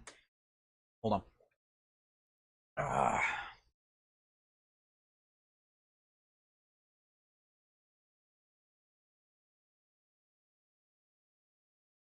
Arenia Valstroth. Arenia Valstroth? Mm-hmm. Yeah, I pronounced it right. I mean, hey, Andy. You remember back when you were between the ages of 11 and about 20, when when you suddenly started getting like zits in weird places, or when you started having having those overly emotional moments where anything bad felt like the end of the world? That's puberty. It's also when you start sweating like a motherfucker, for some people. It's when you start actually smelling bad when you sweat, for some people. And it's usually when you start getting, as a dude, the random unwanted hard-on. Or random unexplainable hard-on.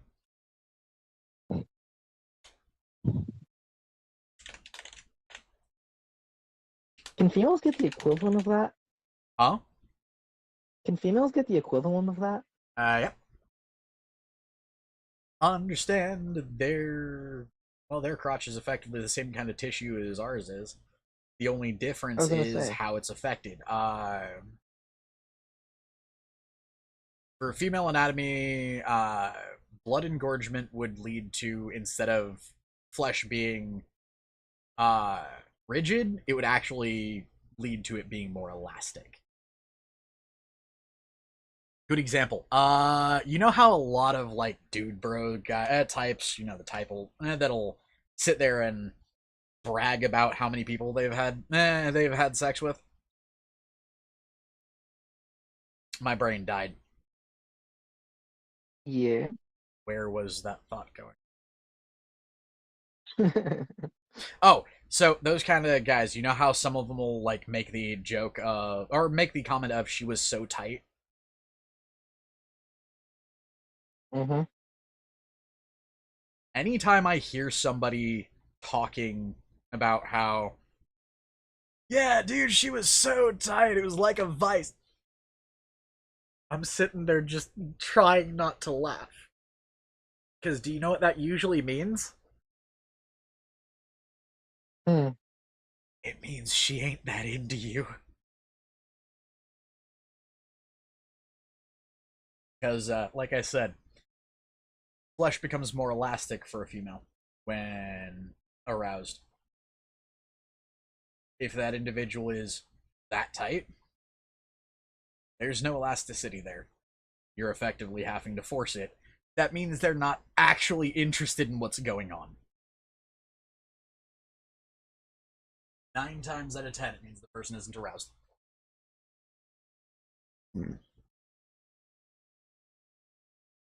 Oh, woo! Hi, Oh, hi, yay, Jackie. Happy anniversary, Jackie. Oh, No, I'm woo. Jackie. That's fine. I love all your fan art that's on your stream kit. Yeah, so do I. The one next to the mailbox. What's up? One that just passed like in your stream. It was a trash can with a mailbox. That was actually drawn by Rick. What you're seeing isn't necessarily a mailbox, I don't think. Hold on, let me... Sorry, my dog has anxiety. No worries. He sounds like he's being tortured when he's excited.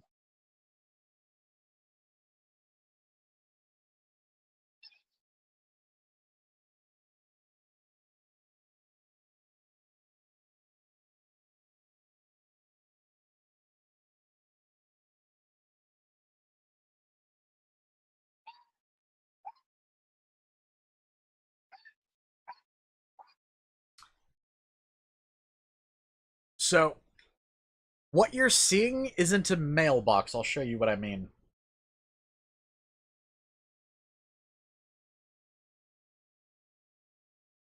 Oh, hello.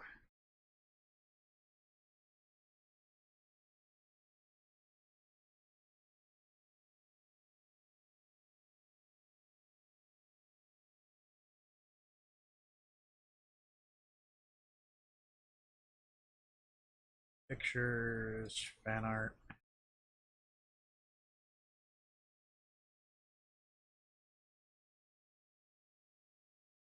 Ah!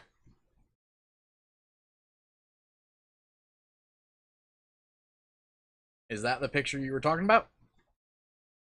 Hold on, your stream is still behind. It won't let me stay caught up. It'll automatically go to the gray dot. Ah. That's cute. But there was a picture of a mailbox in your stream. I see which one you're talking about. Okay, now you're just loading.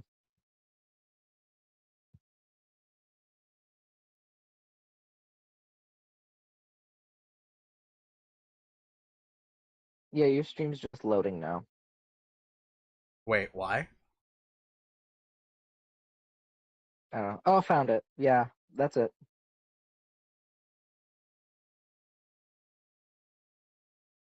Who drew that one? So, hold on.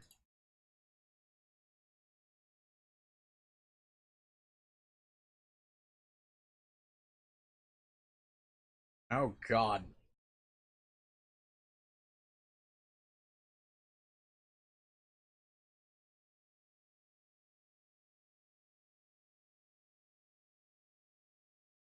That one right there.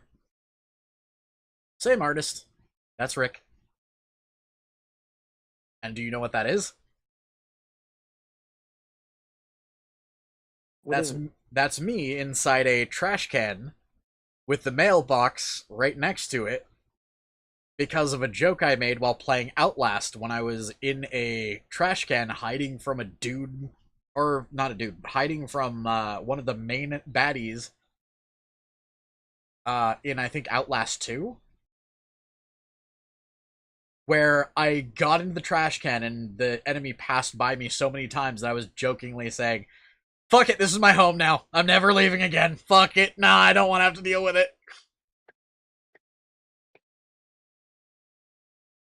That's So, adorable.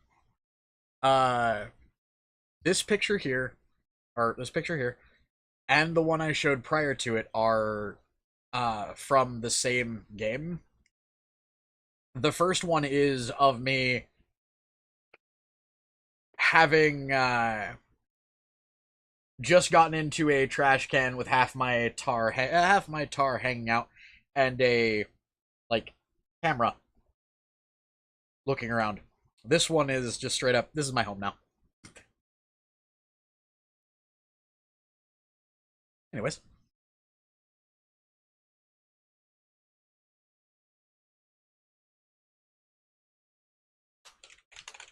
I agree with Ramon. Adorable Evitor.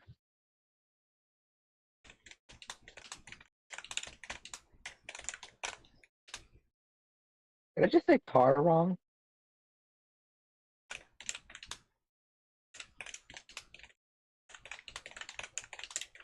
I said twar.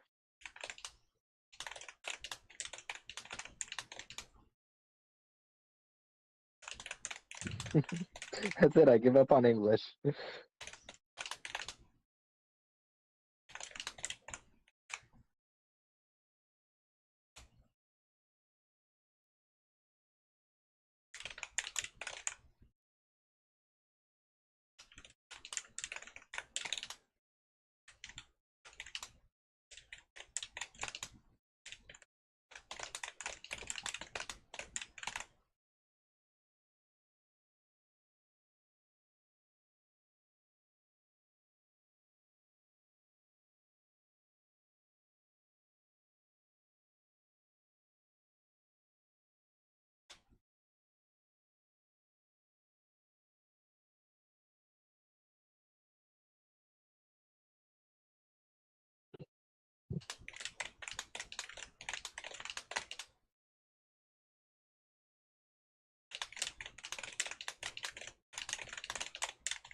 Not only are you good at describing evil, you're great at describing beauty.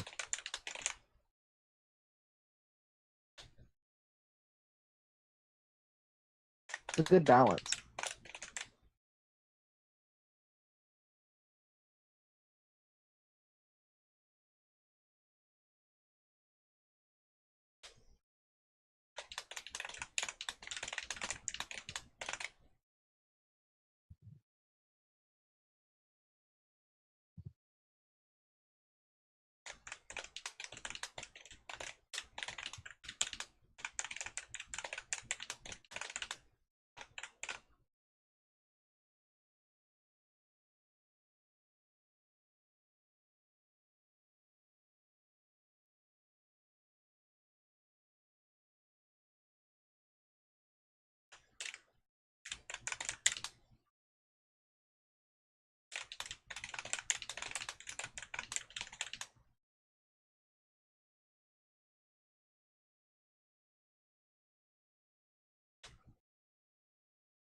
woo. I mean, that's kind of the mark of a writer, is being able to explain what a place looks like. So, good example here is, do you want to know what this place looks like? Like, without just the description given here? Hmm. It is a massive, like, miles wide temple ground. The stones on the ground that create pathways are effectively carved and smoothed marble. Or not marble, granite. The grass that grows pretty much wild everywhere is, for some reason, always soft, always well kept, always trimmed, never grows past a certain point, and the entire place, other than the pathways, are made of a nearly pearlescent white marble adorned with gold, uh and turquoise.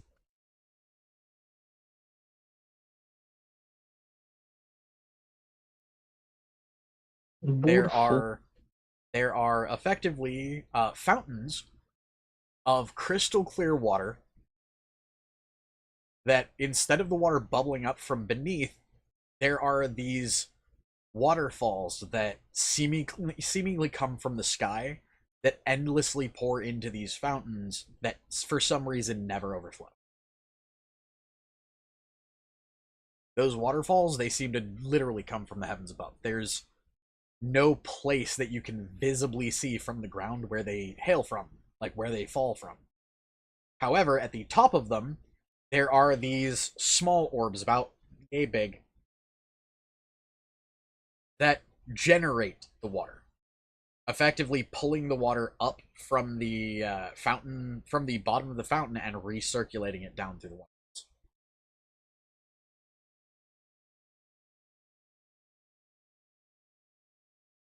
That's effectively the drinking water for everyone there. It is an absolutely endless flow of liquid. And the reason it tastes sweeter than normal water is because it's charged. Meaning drinking it is like drinking pure alchemic energy.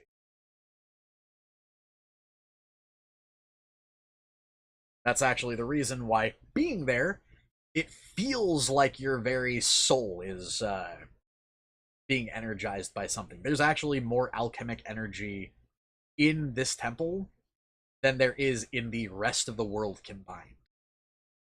It is so concentrated and so potent in this temple that you can actually feel it.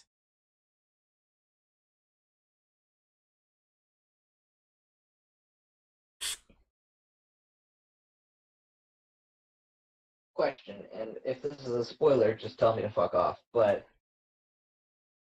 What's up? Is this temple like still intact in the game? Yes, this is the Temple of Alden. Understand, there are 4 temples for the 4 elementals. There is Valden's Temple, which is referred to as the Temple of the Four Winds. There's Shardul's Temple, which is referred to as the Infernal Spire. The Stones of Varin aren't necessarily a temple, but they are a gateway in to the Temple of Varin, which is referred to as the I believe the Cerulean Halls. And then there's the Temple of Isolde, which is referred to as the Black Spire.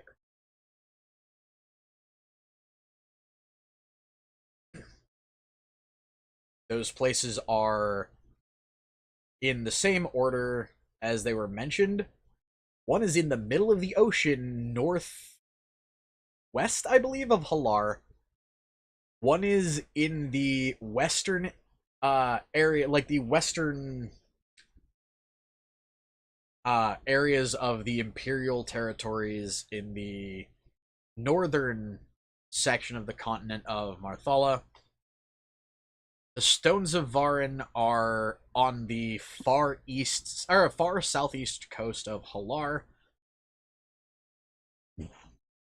And the Cerulean Temple is actually in what's referred to as the Abyss. Or not the Abyss, the, God, what's it called?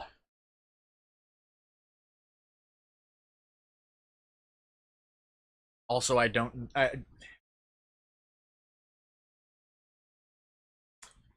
There's a color that I'm missing. The Azure Abyss. Which is effectively the Marianas Trench in Thorian.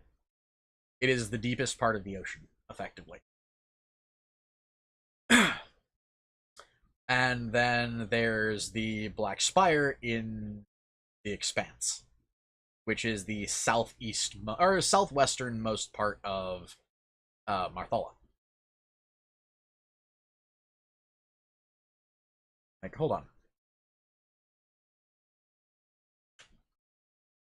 Let me show you. So, here I have a map.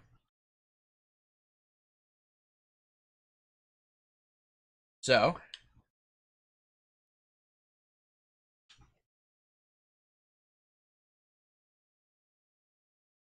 oh, Jesus fuck.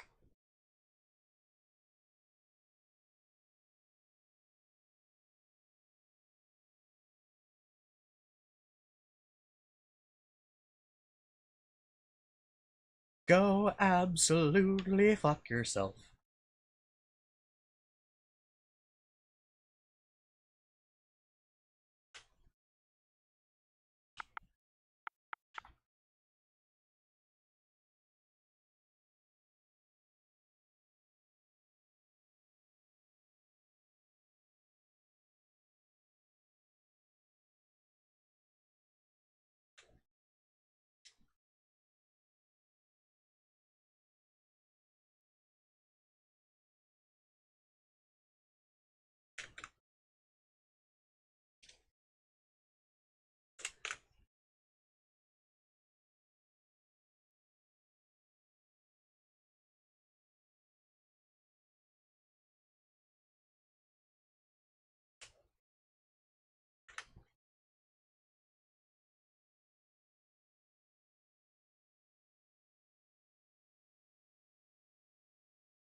I just saw a YouTube clip for Ford versus Ferrari.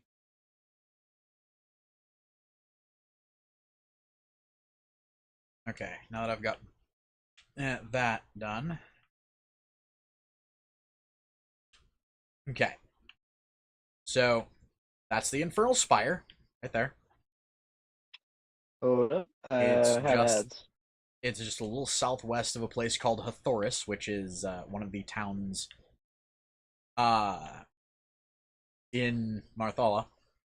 That is southwest from Amaron, the desert jewel.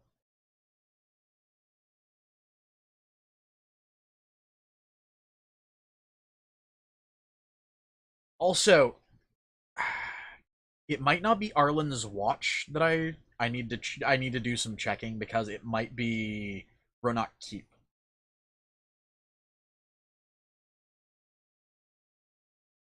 I'm trying to remember which one is effectively the slave town. So that's the Infernal Spire. That's where Shardul's heart is bound.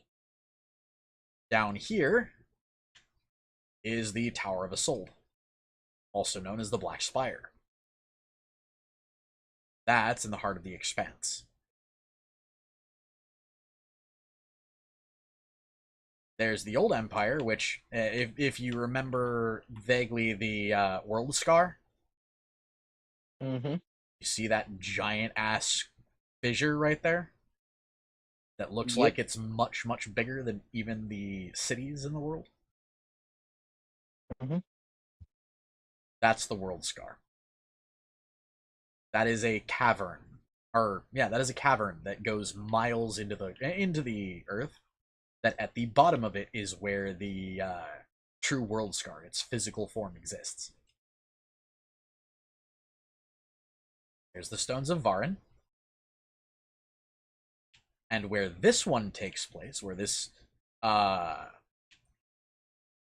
story takes place is the Tower of Valden, right there.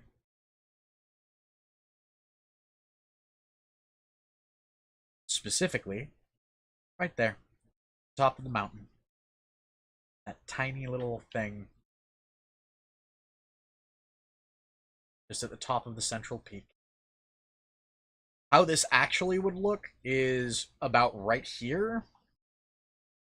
The entire top of this mountain would be cut off, and the temple would effectively be in its place. The temple was carved from the top of a mountain.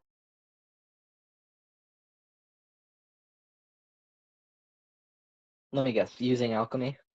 No, actually shaped by Isolde himself. It was a gift to his sister. Hmm.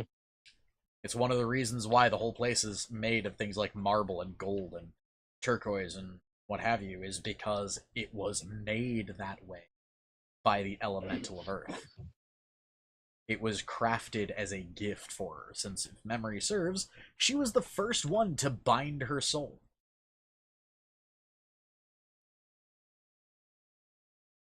She bound her heart and soul to her temple. The way elementals work, the reason they have a physical form is because they've been bound to the world. Which also means they're technically mortal. The second they bound their hearts, they effectively gave themselves a time limit. It's millions upon millions of years, but understand that also means that they have to experience time from the mortal perspective for that entire time until their physical form dies.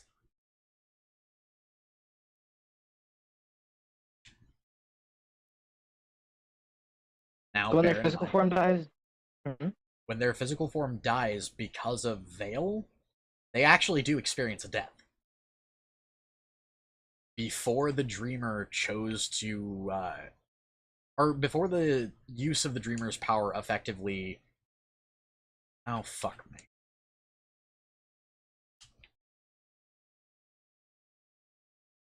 I'm so glad I saved the draft. So, effectively, before, what was I saying? Before they were bound, they were these giant celestial things. Like, Valden, for example, was this massive white dragon that could hold the entire world in the palm of her hand.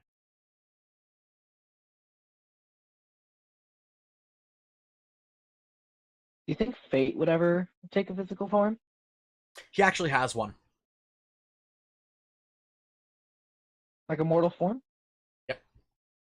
It's not one that that anyone in the mortal realm can perceive, because of the fact that even his mortal form is much, much bigger than the world itself. He is described as a indescribable like an indescribable crystalline serpent whose body stretches from one side of all of existence to the other.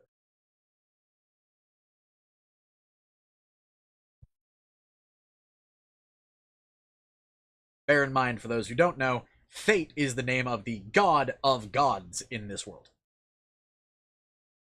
It's essentially Kit. Kinda. It's the creator of the universe. He also has not showed up in really any of the stories so far, other than in the tabletop game that I run.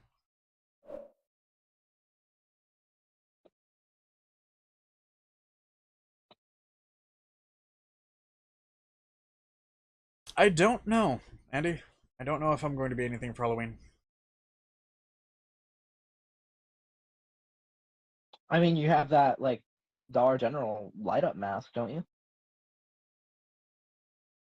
Oh, you mean Mr. Bones? Yeah, I have that. Isn't Mr. Bones slowly dying, though? Yeah, well, he's actually completely dead. Oh, well then. Like, understand, Yeah. the cord kind of broke. So, Oops. if you remember last year during the Halloween stuff, how the light in the mask kept going out, Yes. just at random, yeah, it won't turn on anymore because one of the wires is so badly frayed. It will only stay on if you're holding the power button. Oof. Well, And you time for you kind to of get a need your new hands. Yeah. time for you to get a new Halloween costume. I mean, I could theoretically hold it with my butt cheeks.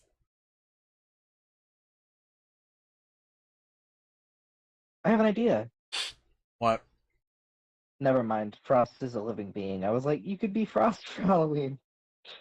Yeah, not exactly something I can do.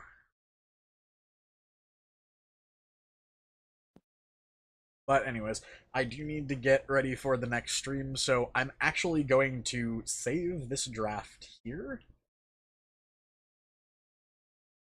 By the way, if you guys haven't figured it out, as they grow older, uh, Arenia is actually going to be the love interest for Kareth. She's also the one that, you know, tries to get him to stop what he's doing.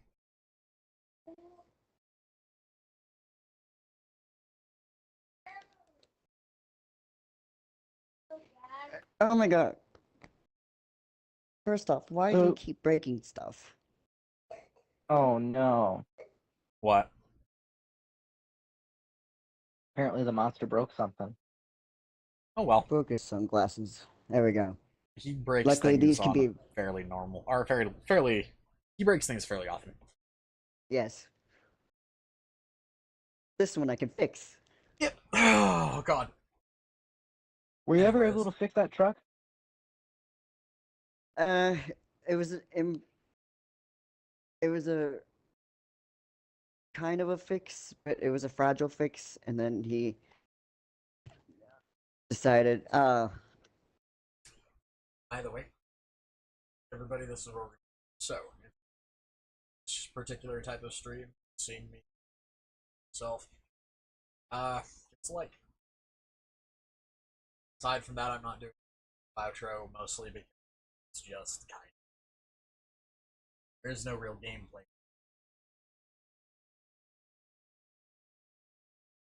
But it does give you guys the chance to see something that will eventually become an actual book. Which, by the way, I don't know if you know this, but what I read for you guys at the start of this, and everything I've written here today, and more, is effectively going to be the first chapter of. So I'm not even done with the first chapter.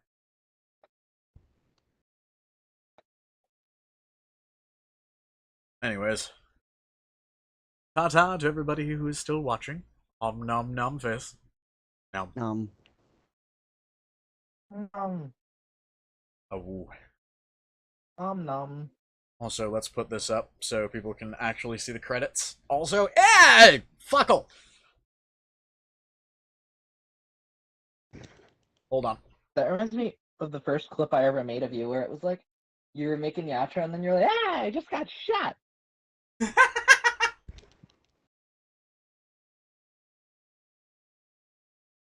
I'm so glad you guys can't see my screen. The amount of porn that just suddenly popped up.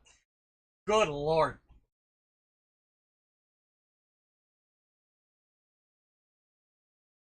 I wonder if I should add that to my fucking, I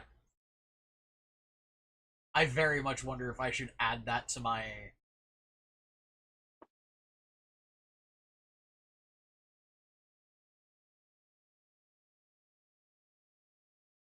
Hold on.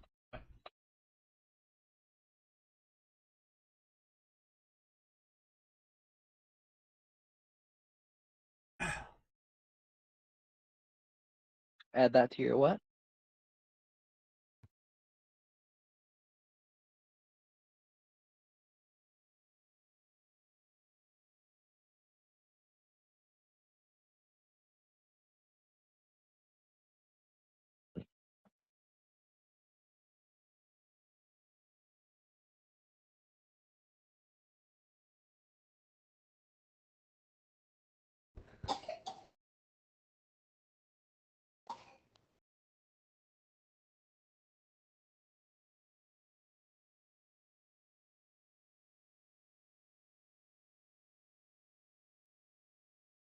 trying to figure out where I put.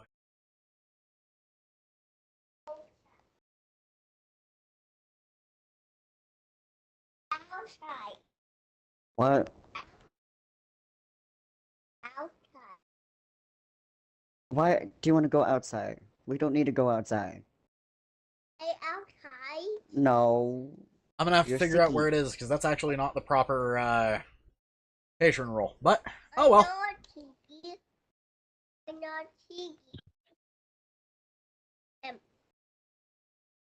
I somehow did that boss fight without anyone dying. Which game? In